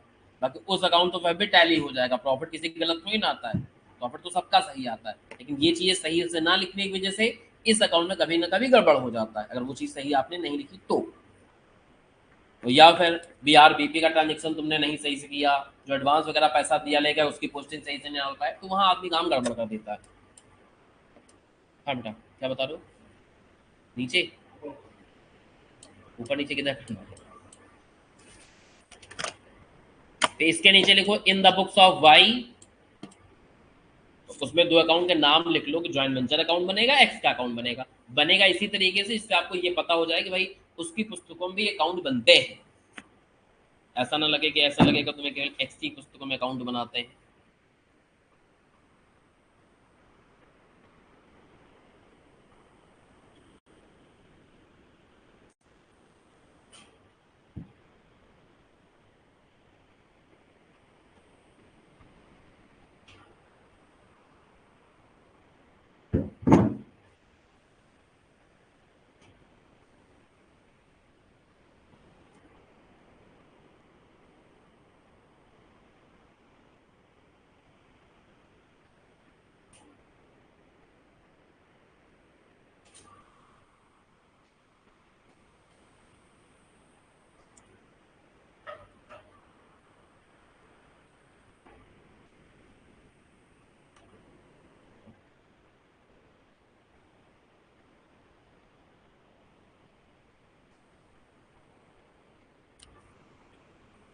अब बेटा हटा दिया जाए, नोट हो गया? चलिए बहुत अच्छे हैं। आओ क्वेश्चन करते हैं, छोटे मोटे अन्य मुन्ने सवाल हैं। अब पहले ये देखो कैसे हमें ये पता चल रहा है कि ये तीसरा मेथड लगेगा। उसके दो पहचान करने के तरीके हैं। पहला तो कहीं ज्वाइंट बैंक नजर नहीं आ रहा है, दूसरा मेमोरेंडम नहीं पता चल रहा है। तो मतलब ही कौन सा तीसरा? एक तो ये है कि हमें ज्वाइंट बैंक ढूंढना होता सवाल में, ना मिले मेमोरेंडम ढूंढना होता है, ना मिले तीसरा मेथड लगा दो, बात खत्म। और दूसरा जो अकाउंट बनाने की बात करता है उससे पकड़ सकते हो। ज्वाइंट वेंचर अकाउंट किसी की बुक्स में तभी बनता है जब वो तीसरा मेथड आए। ठीक है, तो दो दो हिंट छुपी होती हैं, किसी भी हिंट से आप पकड़ लोगे तीसरा मेथड लगने वाला है, बात खत्म। सबसे हिंट पहली वाली ज्यादा अच्छी, ज्वाइंट बैंक ढूंढो ना मिले, मेमोरेंडम ढूंढो ना मिले, तीसरा मेथड लगाओ, बात खत्म। जो बनाने की बात बोलेगा वो बनाओगे। यहां मुझे केवल जॉन के बुक्स में बनाना है। कौन से अकाउंट? एक ज्वाइंट वेंचर और एक, तो बनाने जा रहा हूं। स्मिथ और जॉन ने गारमेंट का बिजनेस शुरू किया है। जॉन ने सप्लाई किया है 400 शर्ट 500 के हिसाब से, तो 400 शर्ट दी हैं, 500 के हिसाब से गुड्स सप्लाई कर रहे हैं, तो टू गुड्स अकाउंट में लिख देंगे। कितना हुआ? 2 लाख रुपए।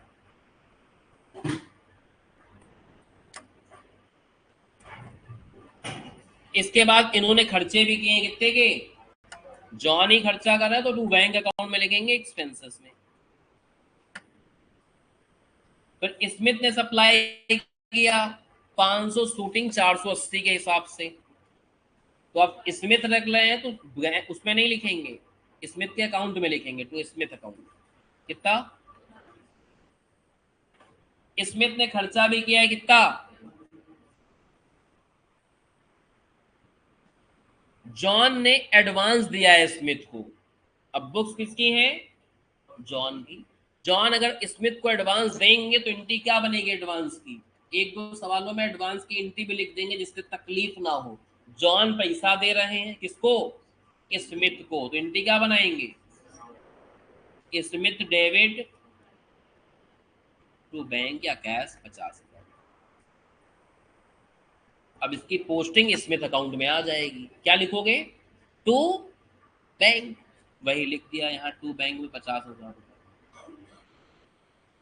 ठीक है, यही पैसा स्मिथ ने जॉन को दिया होता तो इनकी क्या एंट्री अलग बनती, bank account debit to Smith बनती, और फिर यहाँ आता है एडवांस। तो कभी इधर आएगा कभी इधर आएगा। एंट्री बना के पोस्ट करोगे तो कभी गड़बड़ नहीं होगा। ज्यादा चालाकी करने की कोशिश करोगे तो गड़बड़ हो सकती है। चालाक ना बने, कम चालाक बने, एंट्री बनाए, पोस्ट कर ले, सही रहेगा। आगे चलते हैं। जॉन ने 500 सूट बेच डाले 600 में। जॉन बेच रहे हैं तो 500 सूट बेचे हैं 600 के हिसाब से, और 400 सड़ बेच डाली। सब जॉन ही बेच रहे हैं, तो जॉन बेच रहे इसलिए बैंक में लिखा जाएगा। सब मिला के 560, तो 5,60,000 बताया जा रहा है। फिर जॉन को कमीशन मिलना है, तो जॉन को कमीशन मिलना है। अब देखना कमीशन इधर नहीं लिखेंगे, कमीशन इधर लिखेंगे। वहां तुम्हें कमीशन बाहर से मिल रहा था, तो ज्वाइंट वेंचर की इनकम बन रहा था। हमें जो अकाउंट करने होते हैं वो जॉन और इनके एंगल से नहीं लगाने हैं, हमें बिजनेस के एंगल से लगाने हैं। तो बिजनेस को तो खर्चा हुआ कि कमीशन जॉन को देना पड़ेगा, तो इधर लिखेंगे। कमीशन जॉन को देना है, जॉन की बुक्स बना रहे हो तो कमीशन इधर लिखा जाएगा 2.5% ऑफ टोटल सेल। तो 5,60,000 रुपए का 2.5%, 14,000 रुपए। और 2,000 का अलाउंस भी मिलना है जॉन को, तो 2,000 का अलाउंस लिख देंगे। प्लस माइनस कर दोगे तो प्रॉफिट आ जाएगा, प्लस माइनस करो तो 64 का प्रॉफिट आ रहा है कि नहीं आ रहा है।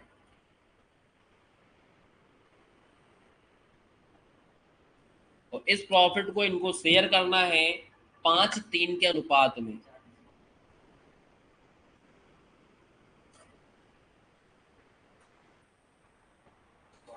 ₹40,000 और 24,000। जो जॉन का प्रॉफिट है वो पीएल में ठोक दिया, जो स्मिथ का प्रॉफिट है वो स्मिथ में डाल दिया। इसके बाद बनाना है स्मिथ का अकाउंट। स्मिथ के अकाउंट में 4 बातें लिखी थी अगर याद हो। एक तो एडवांस लिख दिया, बीआरबीपी नहीं है, नहीं लिखेंगे। इसके बाद इस अकाउंट से पोस्टिंग डाल दोगे स्मिथ की, तो ये आ जाए क्रॉस पोस्टिंग 2,40,000 की। ये क्रॉस पोस्टिंग आ जाएगी 22,000 की। प्रॉफिट शेयर आ जाएगा 24,000 का। प्लस माइनस कर लोगे, जो डिफरेंस बचे बैंक से फाइनल सेटलमेंट कर देते हैं, बात खत्म हो जाती है।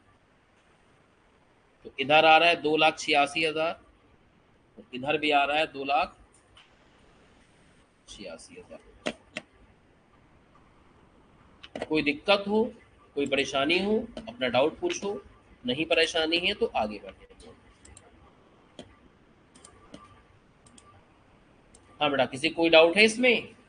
चलो आगे करते हैं और सवाल लगाते हैं।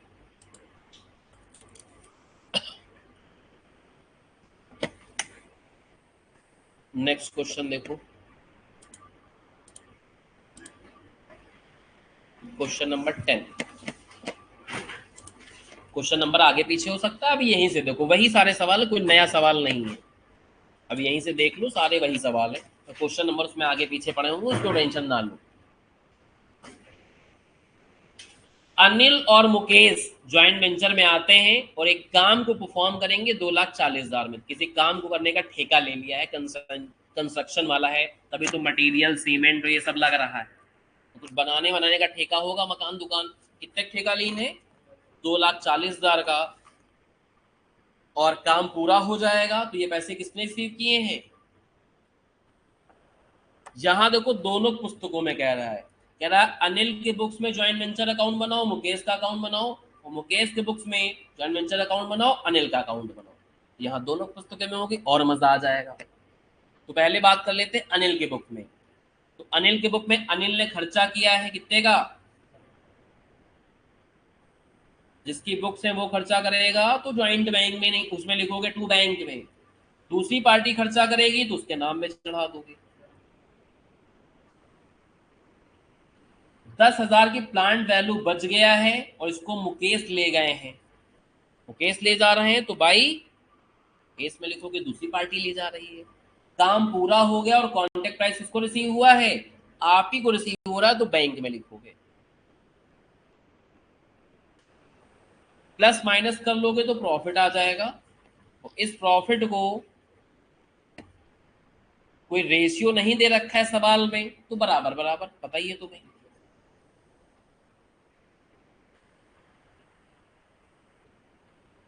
तो 40 का प्रॉफिट आ रहा था, 20-20 करके बट गया।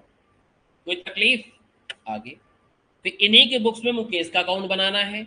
इसमें इनमें आपस में कोई पैसे का एडवांस का लेन देन नहीं हुआ, कोई बीआर नहीं, कोई बीपी नहीं, क्रॉस पोस्टिंग 200, काम खत्म। ये आ गया 10,000 रुपए क्रॉस पोस्टिंग के यहाँ, और ये वाले आ गए कहाँ? 1,19,000 यहाँ। प्रॉफिट शेयर आ गया 20,000। जो बचे बैंक से सेटलमेंट कर दो, काम खत्म हो जाएगा। 1,00,000। अब यही काम करना है मुकेश की बुक्स में। मुकेश की बुक में बनाओगे तो अकाउंट तो यही आएगा, प्रॉफिट भी यही आएगा, नाम चेंज होगा। जहां बैंक लिखो वहां क्या लिख जाएगा, अनिल, कि क्या अनिल ने किया था ना। जो खर्चे मुकेश ने किए थे, अब मुकेश के अकाउंट में मुकेश के नाम में नहीं आएंगे, बैंक के नाम में आएंगे। कॉन्टेक्ट प्राइस आपकी अनिल को रिसीव हुआ था तो अनिल के खाते में चढ़ा हो गए। प्लांट खुद लेके जा रहे हो तो प्लांट अकाउंट या गुड्स अकाउंट में लिख सकते हो। एसेट होती तो एसेट अकाउंट में लिखा जाता है, गुड टेक ओवर करते हैं तो गुड्स अकाउंट में लिखते हैं। प्रॉफिट, अनिल वाला प्रॉफिट अनिल में जाएगा और तुम्हारा वाला प्रॉफिट पीएल में जाएगा। आगे पीछे ऊपर नीचे कर सकते हो, उससे कोई दिक्कत नहीं। पीएल ऊपर लिख लो, अनिल नीचे लिख लो, उससे कोई फर्क नहीं पड़ता। और फिर बनाओगे किसका अकाउंट, मुकेश का अकाउंट, फिर क्रॉस पोस्टिंग डाल दो। ठीक है, मुकेश का अकाउंट नहीं है टेक्निकली, ये अनिल का अकाउंट, मुकेश गलती से लिख गया है। तो अनिल में ये क्रॉस पोस्टिंग आ जाएगी 240 की, अनिल का ये आ जाएगा 91,000, अनिल का प्रॉफिट आ जाएगा 20,000 का। फाइनल सेटलमेंट निकाल लो। नियम वही है कि दोनों में जैसे सेकंड मेथड में था वही यहाँ भी है, दोनों में बराबरी आएगी। दो ही लोग हैं तो एक पैसा दे है एक पैसा ले है, तो पैसा तो समय होगा। ऐसा तो नहीं कि तुमको 20 देने हमको 5 लेने, दोनों के बीच में ट्रांजेक्शन हो रहा है, तुमको 20 देने तुमको 20 लेने, तुमको देना है तो मुझको लेना है, एक यहाँ डेबिट होगा एक यहाँ क्रेडिट होगा। समझ में आ गया। तो यहाँ की दोनों के बुक्स में पास हुआ है तो ज्यादा अच्छा लगा आपको, ज्यादा मजा आया इस सवाल को करने में। अगला सवाल पढ़ो, राम मोहन रहीम वाला होगा, जो भी होगा पढ़ो फटाफट। तब तक इसकी फोटो शेयर कर देता हूँ। राम मोहन रहीम,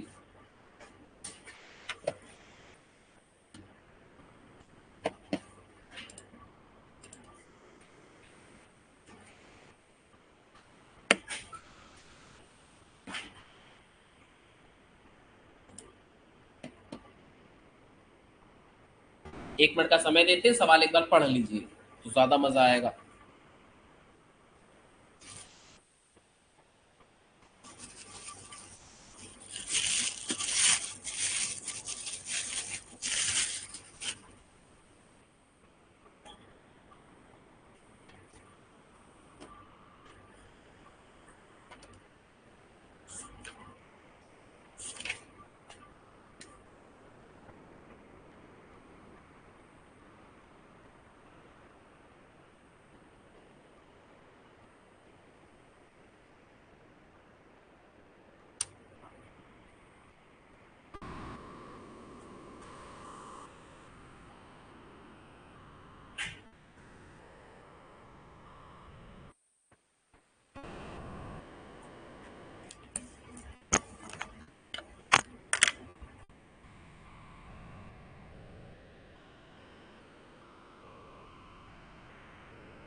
देखो यहाँ 3 लोग ज्वाइंट वेंचर में आ रहे हैं, राम, रहीम और राम मोहन और रहीम।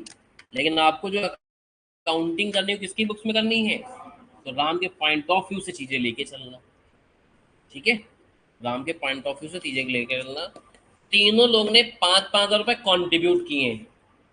पहला सवाल है कौन किसको पैसा दे रहा, कॉन्ट्रीब्यूट करके नाले में फेंक देंगे क्या, तीनों में एक आदमी के पास पैसा आया होगा ना। अब ज्वाइंट बैंक में तो आसान होता है, जो भी कंट्रीब्यूशन होता है ज्वाइंट बैंक में लिख देते हो, तुम कोवेंचर में लिख देते हो। यहाँ तो कंट्रीब्यूशन कहीं लिखते नहीं है, यहाँ तो एक दूसरे के पैसे का लेन देन लिखते हैं। तो इन सवालों में अजम्पशन लिया जाता है जिसकी बुक्स आप अकाउंट बना रहे हो सारा पैसा उसके पास आया होगा। तो राम अपने आप को 5 देंगे, अपने आप की एंट्री नहीं पास की जाती। तो राम को कुल मिला के मोहन ने 5,000 दिए, रहीम ने 5 दिए, 5 इन्होंने अपने पास से लगाए। जो अपने पास से लगाएंगे उसकी कोई अकाउंटिंग मेंटेन नहीं होती। जो इनको पैसे कौन देगा, एक मोहन देंगे 5,000 और एक कौन देंगे, रहीम 5,000 देंगे। और अपने पास से जो 5 आएंगे उससे सामान खरीदेंगे, तो जब सामान खरीदेंगे तो यहाँ एंटी पास कर लेंगे। ठीक है, तो इनको कुल मिला के 5,000 रुपए मोहन ने दिए, 5,000 रुपए तो राम को पैसे मिल रहे हैं, तो एंटी क्या बनाओगे, बैंक अकाउंट डेबिट, इनके पास 10,000 रुपए आएगा, मोहन से 5,000 आएगा और रहीम से 5,000 आएगा। तो जब अभी मोहन का अकाउंट बनाएंगे तो बाई बैंक 5,000 वहां दिखने लगेगा, और रहीम का अकाउंट बनाएंगे तो बाई बैंक 5,000 यहां दिखना पड़ेगा, जो शुरुआत में इन्होंने पैसा कॉन्ट्रीब्यूट किया। कोई समस्या इस 5,000 में? बहुत बढ़िया, आगे चलते हैं। फिर राम ने परचेज किया 13,000 रुपए का माल, क्योंकि राम परचेज कर रहे हैं तो कहां लिखेंगे, टू बैंक अकाउंट में। और इन्होंने 1,000 का माल अपने स्टॉक से दिया है तो लिखेंगे गुड सप्लाइड अकाउंट में। दूसरी पार्टी करेगी तो उसका नाम आएगा, राम करेंगे तो उनका नाम नहीं आएगा।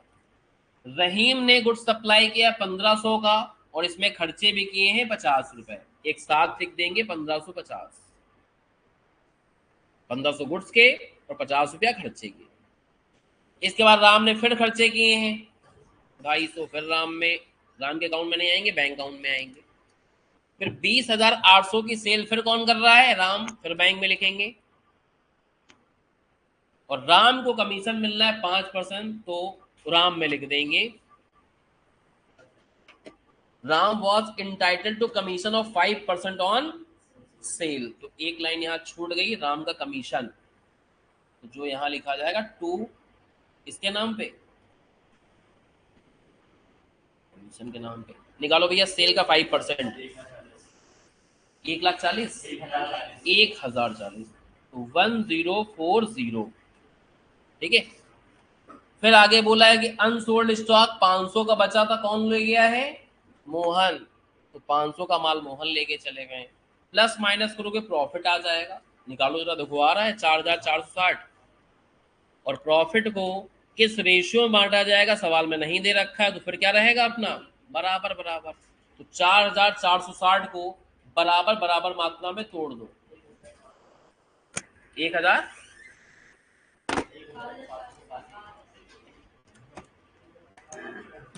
1486.66 है। तो अब देखो, अगर तीनों जगह 7 कर देंगे तो 1 रुपया कम पड़ जाएगा। ऐसा करते हैं, एक जगह 6 कर देते हैं, 2 जगह 7, जिससे अकाउंटिंग में दिक्कत ना है। ऐसा किया जाता है प्रैक्टिकली। तो राम है, राम सब्र कर लेंगे 1 रुपए की, राम को 1 रुपया कम मिल जाएगा, बाकी सबको ज़्यादा मिल जाएगा। यहाँ 7 लिख सकते हो, यहाँ 6 लिख दोगे, ऐसे भी कर सकते हो। यहाँ 6 लिख दिया, यहाँ 7 लिख दिया, कोई 1 रुपए के लिए मारा मारी नहीं होती अकाउंट्स में। समझ गए? अब बनाना है मुझे मोहन का अकाउंट और रहीम का अकाउंट। इन लोगों ने जो पैसा पे किया था 5,000 पहले लिख चुके हैं, अब मोहन और रहीम में क्रॉस पोस्टिंग डालनी है। इधर रहीम में आया 1,550, रहीम के अकाउंट में आ जाएगा 1,550। इधर आया मोहन में 500, मोहन में आ जाएगा 500। ठीक है, प्रॉफिट शेयर मोहन का था 1,487, इनका है 1,486। 1 रुपये यहाँ कम आएगा, 1 रुपया यहाँ ज्यादा आएगा। बैलेंसिंग फिगर निकाल लो, सेटलमेंट हो जाएंगे, इतना इतना पैसा। ठीक है, इनको दे देंगे, काम खत्म हो जाएगा। ये पैसा दे रहे हैं राम बाबू, तभी तो इंटी पास कर रहे हैं, Mohan account debit to bank. इतना इतना पैसा दे देंगे, हिसाब किताब क्लियर हो जाएगा। समझ गए?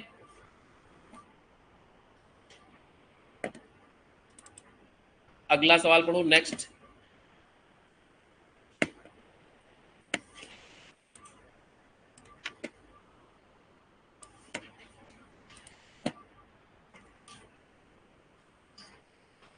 नेक्स्ट सवाल पढ़ना मांगता है। नेक्स्ट सवाल कौन सा पढ़ना है, ये वाला, सहानी साहू, कौन सा है, पढ़ो।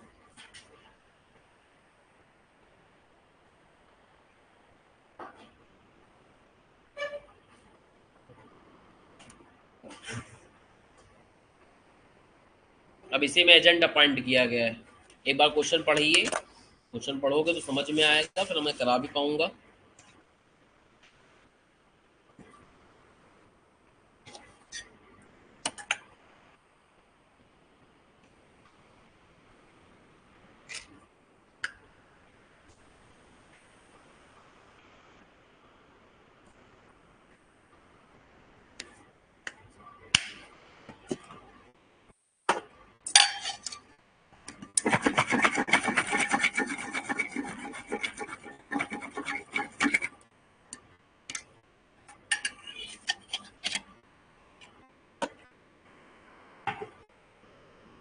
हाँ बेटा, पढ़ लिया सवाल? चलो मैं सवाल पढ़ते भी जाता हूँ, साथ साथ लगाता भी जाऊंगा, समझाता भी जाऊंगा। सहानी और साहू ने इंटर किया ज्वाइंट वेंचर में कि 800 बैग बेचेंगे फ्रूट गेन के। बिजनेस का रिस्क जो है शेयर किया जाएगा 3:2 में, तो रिस्क रिवार्ड प्रॉफिट लॉस एक ही रेशियो में शेयर होते, 3:2 में बांटना रहेगा प्रॉफिट में।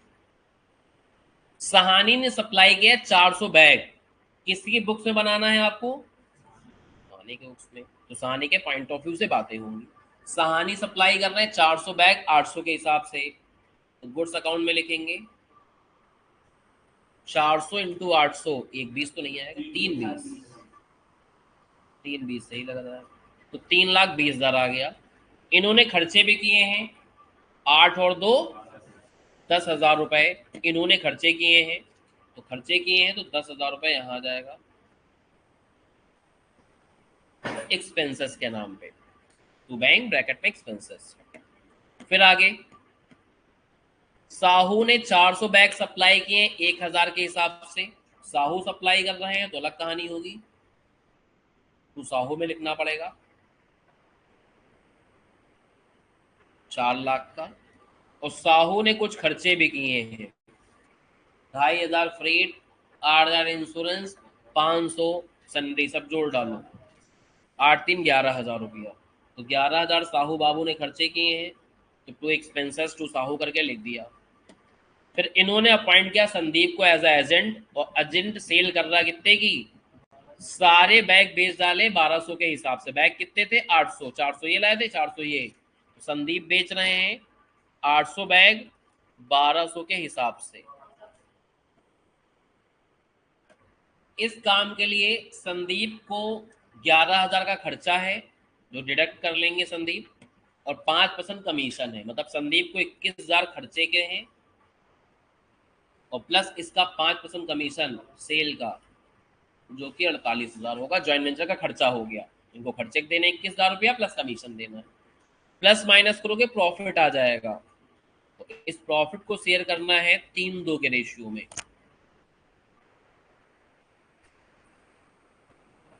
डेढ़ लाख का प्रॉफिट आ रहा है, तो बांट दोगे तो 90,000 60,000 ये आ जाएगा। ठीक है, इसके बाद बनाएंगे क्या? जो कहेगा सवाल, ये कहीं था बना दिया, ये दो और बनाओ, साहू और संदीप का अकाउंट। ठीक है, तो पहली बात तो साहू संदीप में जो क्रॉस पोस्टिंग आ रही है वो डाल दो, फिर आगे बातें कर लेंगे, देख लेंगे क्या पैसे का लेन देन हुआ। तो संदीप ने सेल करी थी 9,60,000 की, तो संदीप अकाउंट में 9,60,000 आ जाएंगे। इधर साहू में आ जाएगा 4 लाख ये, 11,000 ये, तो एक 4 लाख आ गया। गलत कर दिया था अभी मैंने, 4 लाख और 11,000, सही कर देते हैं, ये हो गया हमारा। ठीक है, इसके बाद संदीप में 21,000 और 48,000,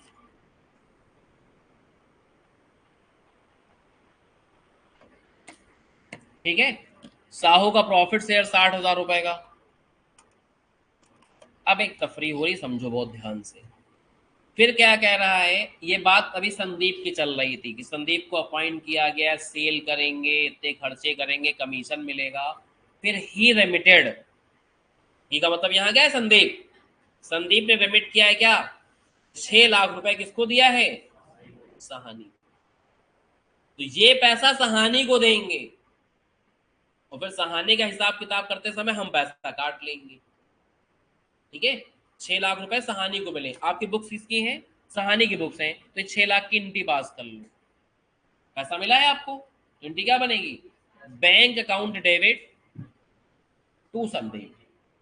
तो संदीप पैसा देंगे, तो संदीप के अकाउंट में क्या आ जाएगा, बाई बैंक, कितने लाख रुपए,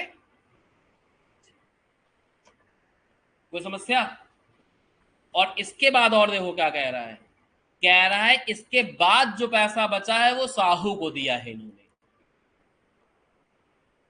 तो संदीप का और जो पैसा लेना था वो साहू को दिया है, तो टू साहू अकाउंट में लिख रहे हैं, क्योंकि साहू को दिया, साहू के पिताजी का पैसा तो है नहीं, साहू को पैसा दिया तो मैं साहू के पैसे में से काट लूंगा 6 लाख रुपए, एजेंट ने तुमको पैसा दे दिया तो हिसाब किताब में काटेंगे नहीं क्या, तो इसकी क्रॉस पोस्टिंग हो जाएगी साहू के अकाउंट में।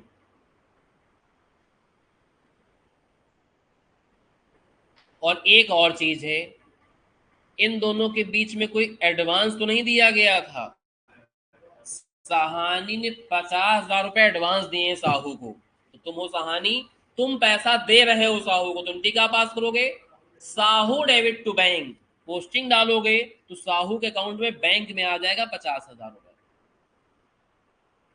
अब जो बैलेंस बचेगा वो फाइनल सेटलमेंट करके साहू को दे दिया जाएगा, काम खत्म हो जाएगा। तो इस सवाल में ध्यान रखना है कि ये अकाउंट पहले नंबर में बनेगा, तो दूसरे नंबर पे ये अकाउंट बनेगा, जब तक ये पैसा आएगा नहीं तब तक तुम क्रॉस पोस्ट करके यहां डाल नहीं पाओगे, इसलिए साहू का हिसाब किताब तीसरे नंबर पे होगा। जब तक ये अकाउंट क्लोज नहीं करोगे तो ये नहीं पता लगेगा ना कि संदीप ने साहू को कितना पैसा दिया, तो साहू को पैसा दिया तो वो पैसा साहू को मिल गया है ना, हम अपने पास से पैसा कम देंगे, हम काहे पूरा पैसा दे दे, है तो बिजनेस का पैसा, एजेंट ने इनको दे दिया, जब हिसाब किताब करेंगे तो कह देंगे एजेंट वाला जो पैसा मिल गया तो काटो, और अगर ये पैसा यहाँ डाला इनको ज्यादा पैसा मिल जाएगा। ऐसे समझो ना, साहू ने खर्चा किया 4 लाख रुपए, 11,000 और खर्चे किए, तो साहू की जेब से कितने निकले, 411। साहू को प्रॉफिट मिलना चाहिए 60,000 का, तो साहू कितने के हकदार हैं, 470 के, ये तो हुआ हिसाब किताब। अब इधर समझना, तो 470 इनको मिलना चाहिए था साहू को, हमने 50 एडवांस इनको दे दिए थे, हम सहानी है ना, तो हम क्या कहेंगे, 470 तुम्हारे हुए, 4 लाख खर्चा कियो, 11,000 खर्चा कियो, 60,000 तुम्हारे प्रॉफिट के हुए, जिसमें 50,000 तुम्हें पहले दे चुके हैं एडवांस में, माइनस अब कितना बचा, 420। फिर कहेंगे मेरे एजेंट ने तुमको पैसा दिया कितना, 291, बाकी 31 ले लो, बात खत्म हो गई। तो पैसा काटेंगे ना, काटेंगे तो यहाँ लिखना पड़ेगा तभी आएगा। तो जब तक इस अकाउंट को आप क्लोज नहीं करोगे तब तक ये नहीं पता चलेगा कि संदीप कितना पैसा साहू को देंगे, और साहू के खाते में डालोगे नहीं तब तक ये पता नहीं चलेगा कि सहानी इन मोमेंट में साहू को कितना पैसा दे दे, जिससे इनका हिसाब किताब क्या हो जाए, क्लियर हो जाए। इसलिए 2 नंबर पे ये बनाना कॉपी में, 3 नंबर पे ये बनाना, तो ज्यादा जस्टिफिएबल तुम्हें लगेगा। समझ में आ गया, चलिए बहुत अच्छी बात है। एक क्वेश्चन पढ़ो, क्वेश्चन नंबर 14 लिखा होगा,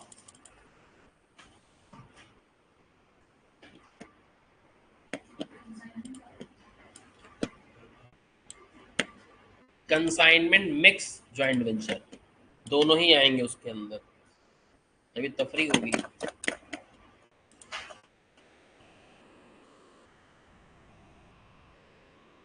दादा ऑफ कोलकाता, एक बार सवाल पढ़ लो, सवाल में अगर कोई चीज ना समझ में आए तो पहले वो पूछ लो, फिर जवाब चालू करेंगे।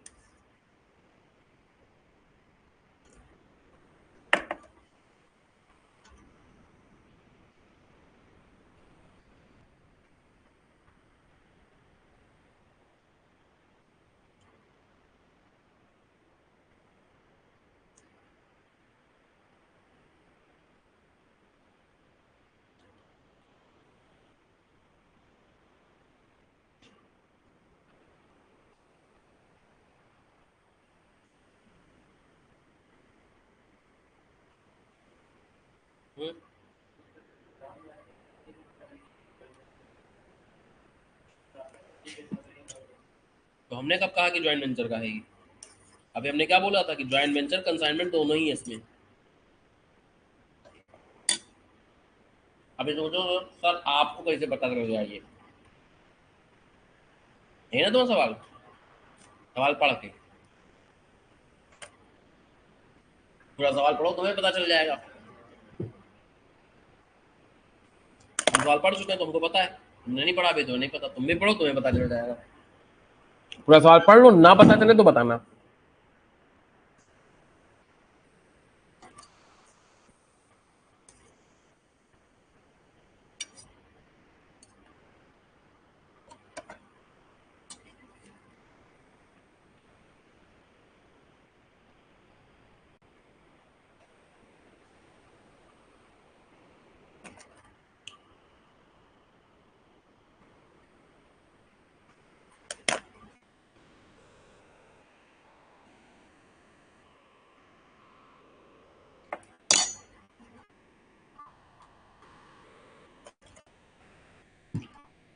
आई थिंक सबने सवाल पढ़ लिया होगा, एक बार मैं बेस एक्सप्लेन कर देता हूँ।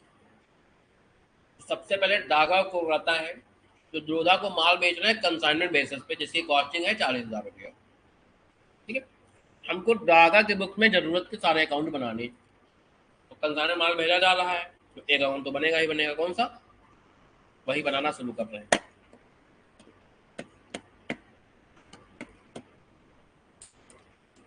सबसे पहले 40,000 का माल भेजा गया तो गुड्स सेंट ऑन कंसाइनमेंट। आगे सवाल वापस रहो, फिर 5% कमीशन मिलना है किसको, लोधा को सेल्स पे। इन्होंने खर्चे किए कंसाइनर ने कितने, 4,000 रुपए, तो टू बैंक में कंसाइनर के खर्चे लिख देंगे 4,000 रुपए।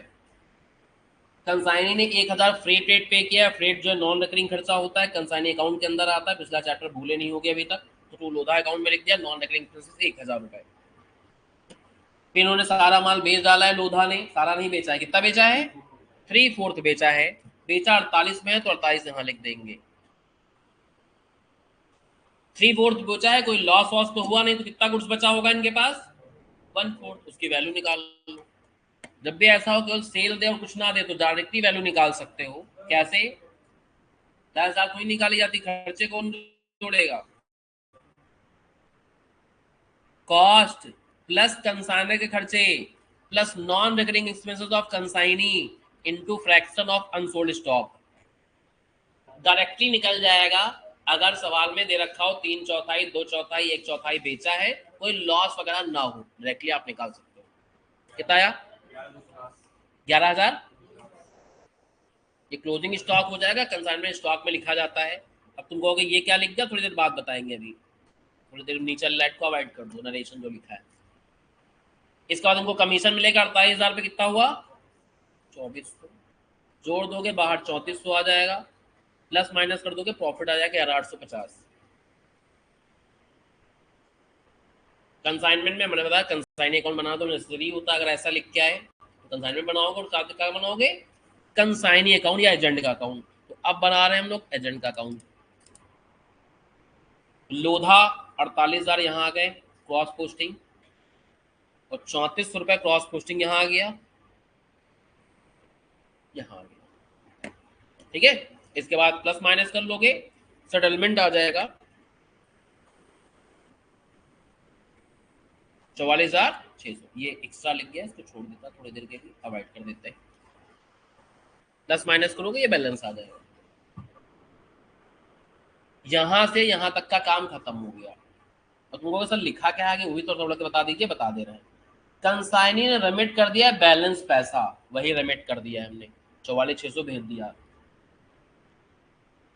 ठीक है, और but he desire to return the goods, return किया नहीं है, करना चाहते हैं। डिजायर का मतलब क्या होता है, चाहना।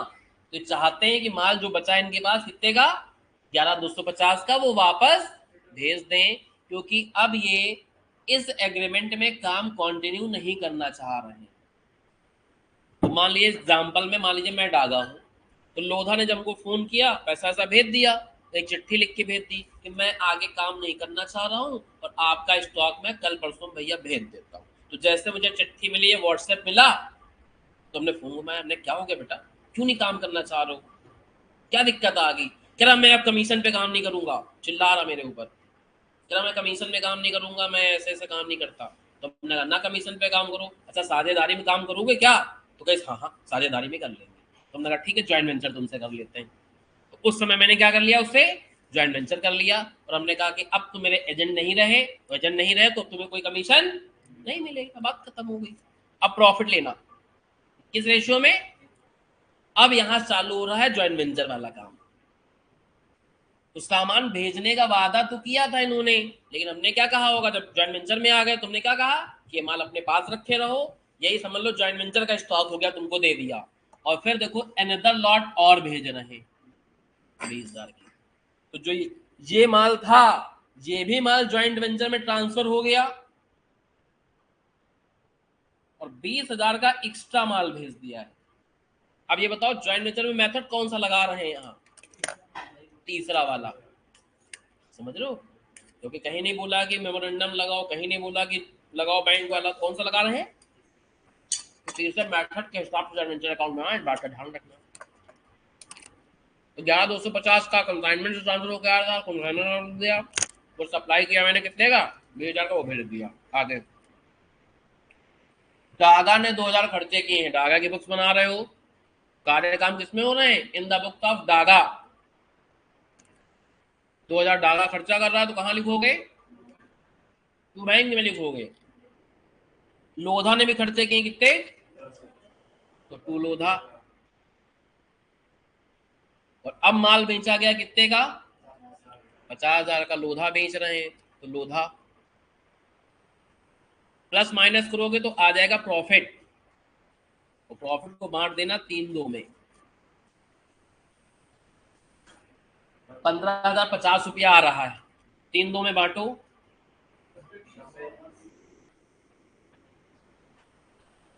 90, 30, 60, 20। अब ज्वाइंट वेंचर में जानते हो सेकंड मेथड में ज्वाइंट वेंचर अकाउंट बनता है और दूसरी पार्टी का अकाउंट बनता है। तो लोधा का अकाउंट फिर बना रहे हैं, यहाँ लोधा का अकाउंट बनाया था एज एजेंट, और यहाँ एज क्या बना रहे हैं? कंसाइनी नहीं, एज को वेंचर। तो अब यहाँ को वेंचर वाला बन रहा है। तो लोधा में क्रॉस पोस्टिंग ये आ गई ज्वाइंट वेंचर अकाउंट से, लोधा में क्रॉस पोस्टिंग ये आ गई 1,700 रुपए की। लोधा में इनका प्रॉफिट शेयर आ गया, बाकी बैलेंस लोधा के मुंह पे मारेंगे नहीं अभी, ठीक है? मतलब लोधा ने हमें नहीं दिया, कैसे पता चला नहीं दिया? यहाँ देखो बोला गया है। तो अगर फाइनेंस सेटलमेंट नहीं हुआ है तो जो हम लोग बैंक में लिखते थे क्लोजिंग बैलेंस, वो बैंक में नहीं लिखोगे, कहाँ लिखोगे? बैलेंस सीडी में। इसलिए यहाँ बैलेंस सीडी लिखा है, बैंक नहीं लिखा। वरना नॉर्मली ये मानते हैं कि जॉइंट वेंचर में सेटलमेंट तुरंत हो जाते हैं, लेकिन ये सवाल में लिख दिया कि सेटलमेंट नहीं हुए हैं, तो बैलेंसिंग फिगर किसमें डाल दोगे? सीडी में डाल दोगे, काम खत्म हो जाएगा। क्लियर हो गया बेटा?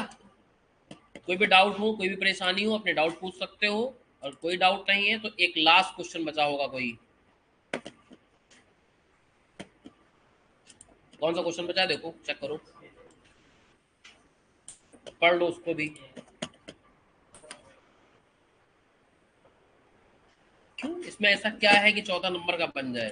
कह रहे सर ये 14 नंबर का क्वेश्चन लग रहा है। कहाँ टाइम लगा?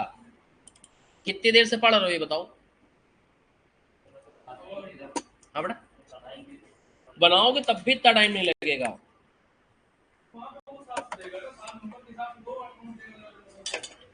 ऐसा नहीं, सिंपल समझो, 7 नंबर का सवाल लगाया, कोई भी सवाल अगर 15 मिनट में लग सकता होगा तो 7 नंबर की वैल्यू का रखता है। इतना बड़ा सवाल नहीं कि 15 मिनट में ना लग पाए, है इतना बड़ा सवाल। काम चाहे जितना ज्यादा करना हो, समय देखता है इस काम को करने में समय कितना लगेगा। दिमाग चाहे पूरा लग जाए, उससे मतलब नहीं है कि दिमाग ज्यादा लग रहा है तो काम कम करना ही, मतलब नहीं है। वो देखता है कि इस सवाल को एक नॉर्मल आदमी जिसकी स्पीड बहुत ज्यादा ना हो और बहुत कम भी ना हो, एक एवरेज टाइप का बच्चा अगर 15 मिनट में लगा देता है तो सवाल बनता है 7 नंबर का। जितना समय लगेगा उसके आधे नंबर कर लो। उसको लगेगा नहीं इसको 20 मिनट लगते हैं करने में, तो 10 नंबर का सवाल बनाएगा। लगता है 5 मिनट लगेंगे, 2 नंबर का सवाल बनाएगा। समय का आधा, ऐसे समझो नंबर दिए जाते हैं। तो ऐसा कहीं इंस्टीट्यूट की किताबों में नहीं लिखा कि सवाल केवल 7 नंबर का आएगा, केवल 14 नंबर का आएगा, ऐसा कहीं पढ़ा तुमने? समझ लो, सवाल 7 नंबर का बना सकता है, 8 का बना सकता है, 9, 10, 11, 12, 13, 14 कितने बना सकता है, 5 का बना सकता है। तो सवाल पे दिमाग लगाओ, कितने नंबर का सवाल बनेगा उस पर दिमाग ना लगाओ, काम खराब हो जाएगा आपका। आता होगा तो चाहे 14 नंबर का है लगा लीजिए, हो नहीं आता होगा चाहे 2 नंबर का है ना लगा पाई हो। तो अब बेटा क्वेश्चन देखते हैं। एक क्वेश्चन था हम लोग का, कौन सा क्वेश्चन नंबर 6, बड़ा छोटा सा सवाल है। इसमें पहली बात तो किसी भी अकाउंट बनाने की बातें नहीं करी गई। कौन सा अकाउंट बनाना कुछ बताया है नहीं, केवल कह रहा है बी का प्रॉफिट कितना होगा वो बता दूं। तो किसी भी मेथड से कर सकते हो, उसमें कोई दिक्कत नहीं है, क्योंकि यहां हमें केवल बी का प्रॉफिट बताना है। तो आप नॉर्मली मेमोरेंडम टेक्निक से भी बना के अकाउंट बना सकते हो। ए ने परचेज किया 2 लाख का माल, तो ए में आ जाएगा 2 लाख रुपए। बी ने सोल्ड किया 2.5 लाख का माल, तो बी में आ जाएगा इतना 2.5 लाख रुपए। बेचा 95% गया है, तो उसका मतलब 5% बचेगा। और बचता है ज्वाइंट वेंचर में, क्लोजिंग स्टॉक तो रहता नहीं है। नॉर्मली क्या हो जाता है, कोई ना कोई कोवेंचर, कौन सा कोवेंचर इसको टेक ओवर करेगा वो क्वेश्चन छुपा गया रहा तुमसे, ठीक है। तो कोई बात नहीं, ए स्लैश बी लिख देंगे, उसमें क्या टेक ओवर करेगा तो कोई नहीं में से दोनों ना, ए या बी, जो भी लगा उनको एग्जामिनर को अपना देख लेगा, किसको देना चाह रहे दे दो। लिखना तो पैसा है, लिखेंगे तो है। कितना माल बचा होगा 10%, जो भी कॉस्ट है उसका 10% ले लो। किस वैल्यू पे टेक ओवर किया गया, मतलब 10% नहीं 5%। तो सोल्ड हो गया है 95%, तो बचा होगा 5%, उसकी वैल्यू निकाल के लिख दी 10,000 रुपए, ठीक है। हमेशा जो टेकन ओवर होता है, अगर बताता है किस वैल्यू पे टेक ओवर हुआ तो एग्रीड वैल्यू लिखते हैं, नहीं बताता तो कॉस्ट पे ले जाएंगे। फिर ए को मिलना है कमीशन। ए में पहले क्या लिखा था आपने, परचेजेस। अब ए में क्या लिख रहे हैं हम लोग, 1% लेना है, लेकिन किसका, तो परचेज का 1% निकाल लो 2,000। बी को भी कमीशन मिलना है, सेल का 5%, इस सेल का 5% निकाल लो। फिर ए ने बिल लिखा है बी के ऊपर 80% ऑफ कॉस्ट का, तो बिल का अमाउंट हो गया जो भी माल था इसका 80%, 1,60,000। तो इसको डिस्काउंट करा के पैसे कितने मिले हैं, 1.5 लाख रुपए। इसमें डिस्काउंटिंग चार्जेस लग गए 10,000 के, तभी तो इनको प्रोसीड जो मिला है, जो आप बिल्स ऑफ एक्सचेंज वाले चैप्टर में देखते थे, तभी तो इनको डिस्काउंट कराने के बाद कितना पैसा मिला है, तो 10,000 रुपए की डिस्काउंटिंग चार्जेस लगे हैं। तो यहाँ लिख देंगे डिस्काउंट या डिस्काउंटिंग चार्जेस। कंसाइनमेंट अकाउंट में डिस्काउंटिंग चार्जेस नहीं आता है, ज्वाइंट वेंचर में डिस्काउंटिंग चार्जेस हमेशा आएगा, ध्यान रहे। प्लस माइनस कर लो, प्रॉफिट ऑन जेवी आ जाएगा कितना, और 35,500 में ए बी में तोड़ दो। रेशियो इनका कितना था 3:2 का, तो 35,500 को 3:2 में तोड़ दो, 21,300। तो इनका प्रॉफिट आ जाएगा 14,200 रुपए का, वही आंसर में दे रखा होगा। यही निकालना था कि इसमें बी को कितने पैसे मिलेंगे। तो ये आप मेमोरेंडम ज्वाइंट वेंचर अकाउंट बना के ही निकाल सकते हो, क्योंकि सारा काम ए बी ही कर रहे हैं। तो ज्वाइंट वेंचर अकाउंट लिख दो, मेमोरेंडम ज्वाइंट वेंचर अकाउंट लिख दो, उससे कुछ फर्क नहीं पड़ता इससे। अपने को तो बी का प्रॉफिट चाहिए। समझ में आ गया। ये हो गया हमारा क्वेश्चन नंबर क्या 6। तो अब ये चैप्टर हो गया है खत्म।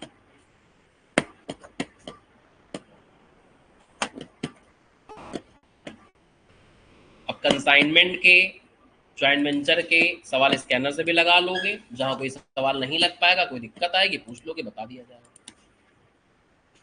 जितने कॉन्सेप्चुअल सवाल थे सब करा दिए गए, ठीक है। यहाँ तक करो, बाकी कल मिलते हैं।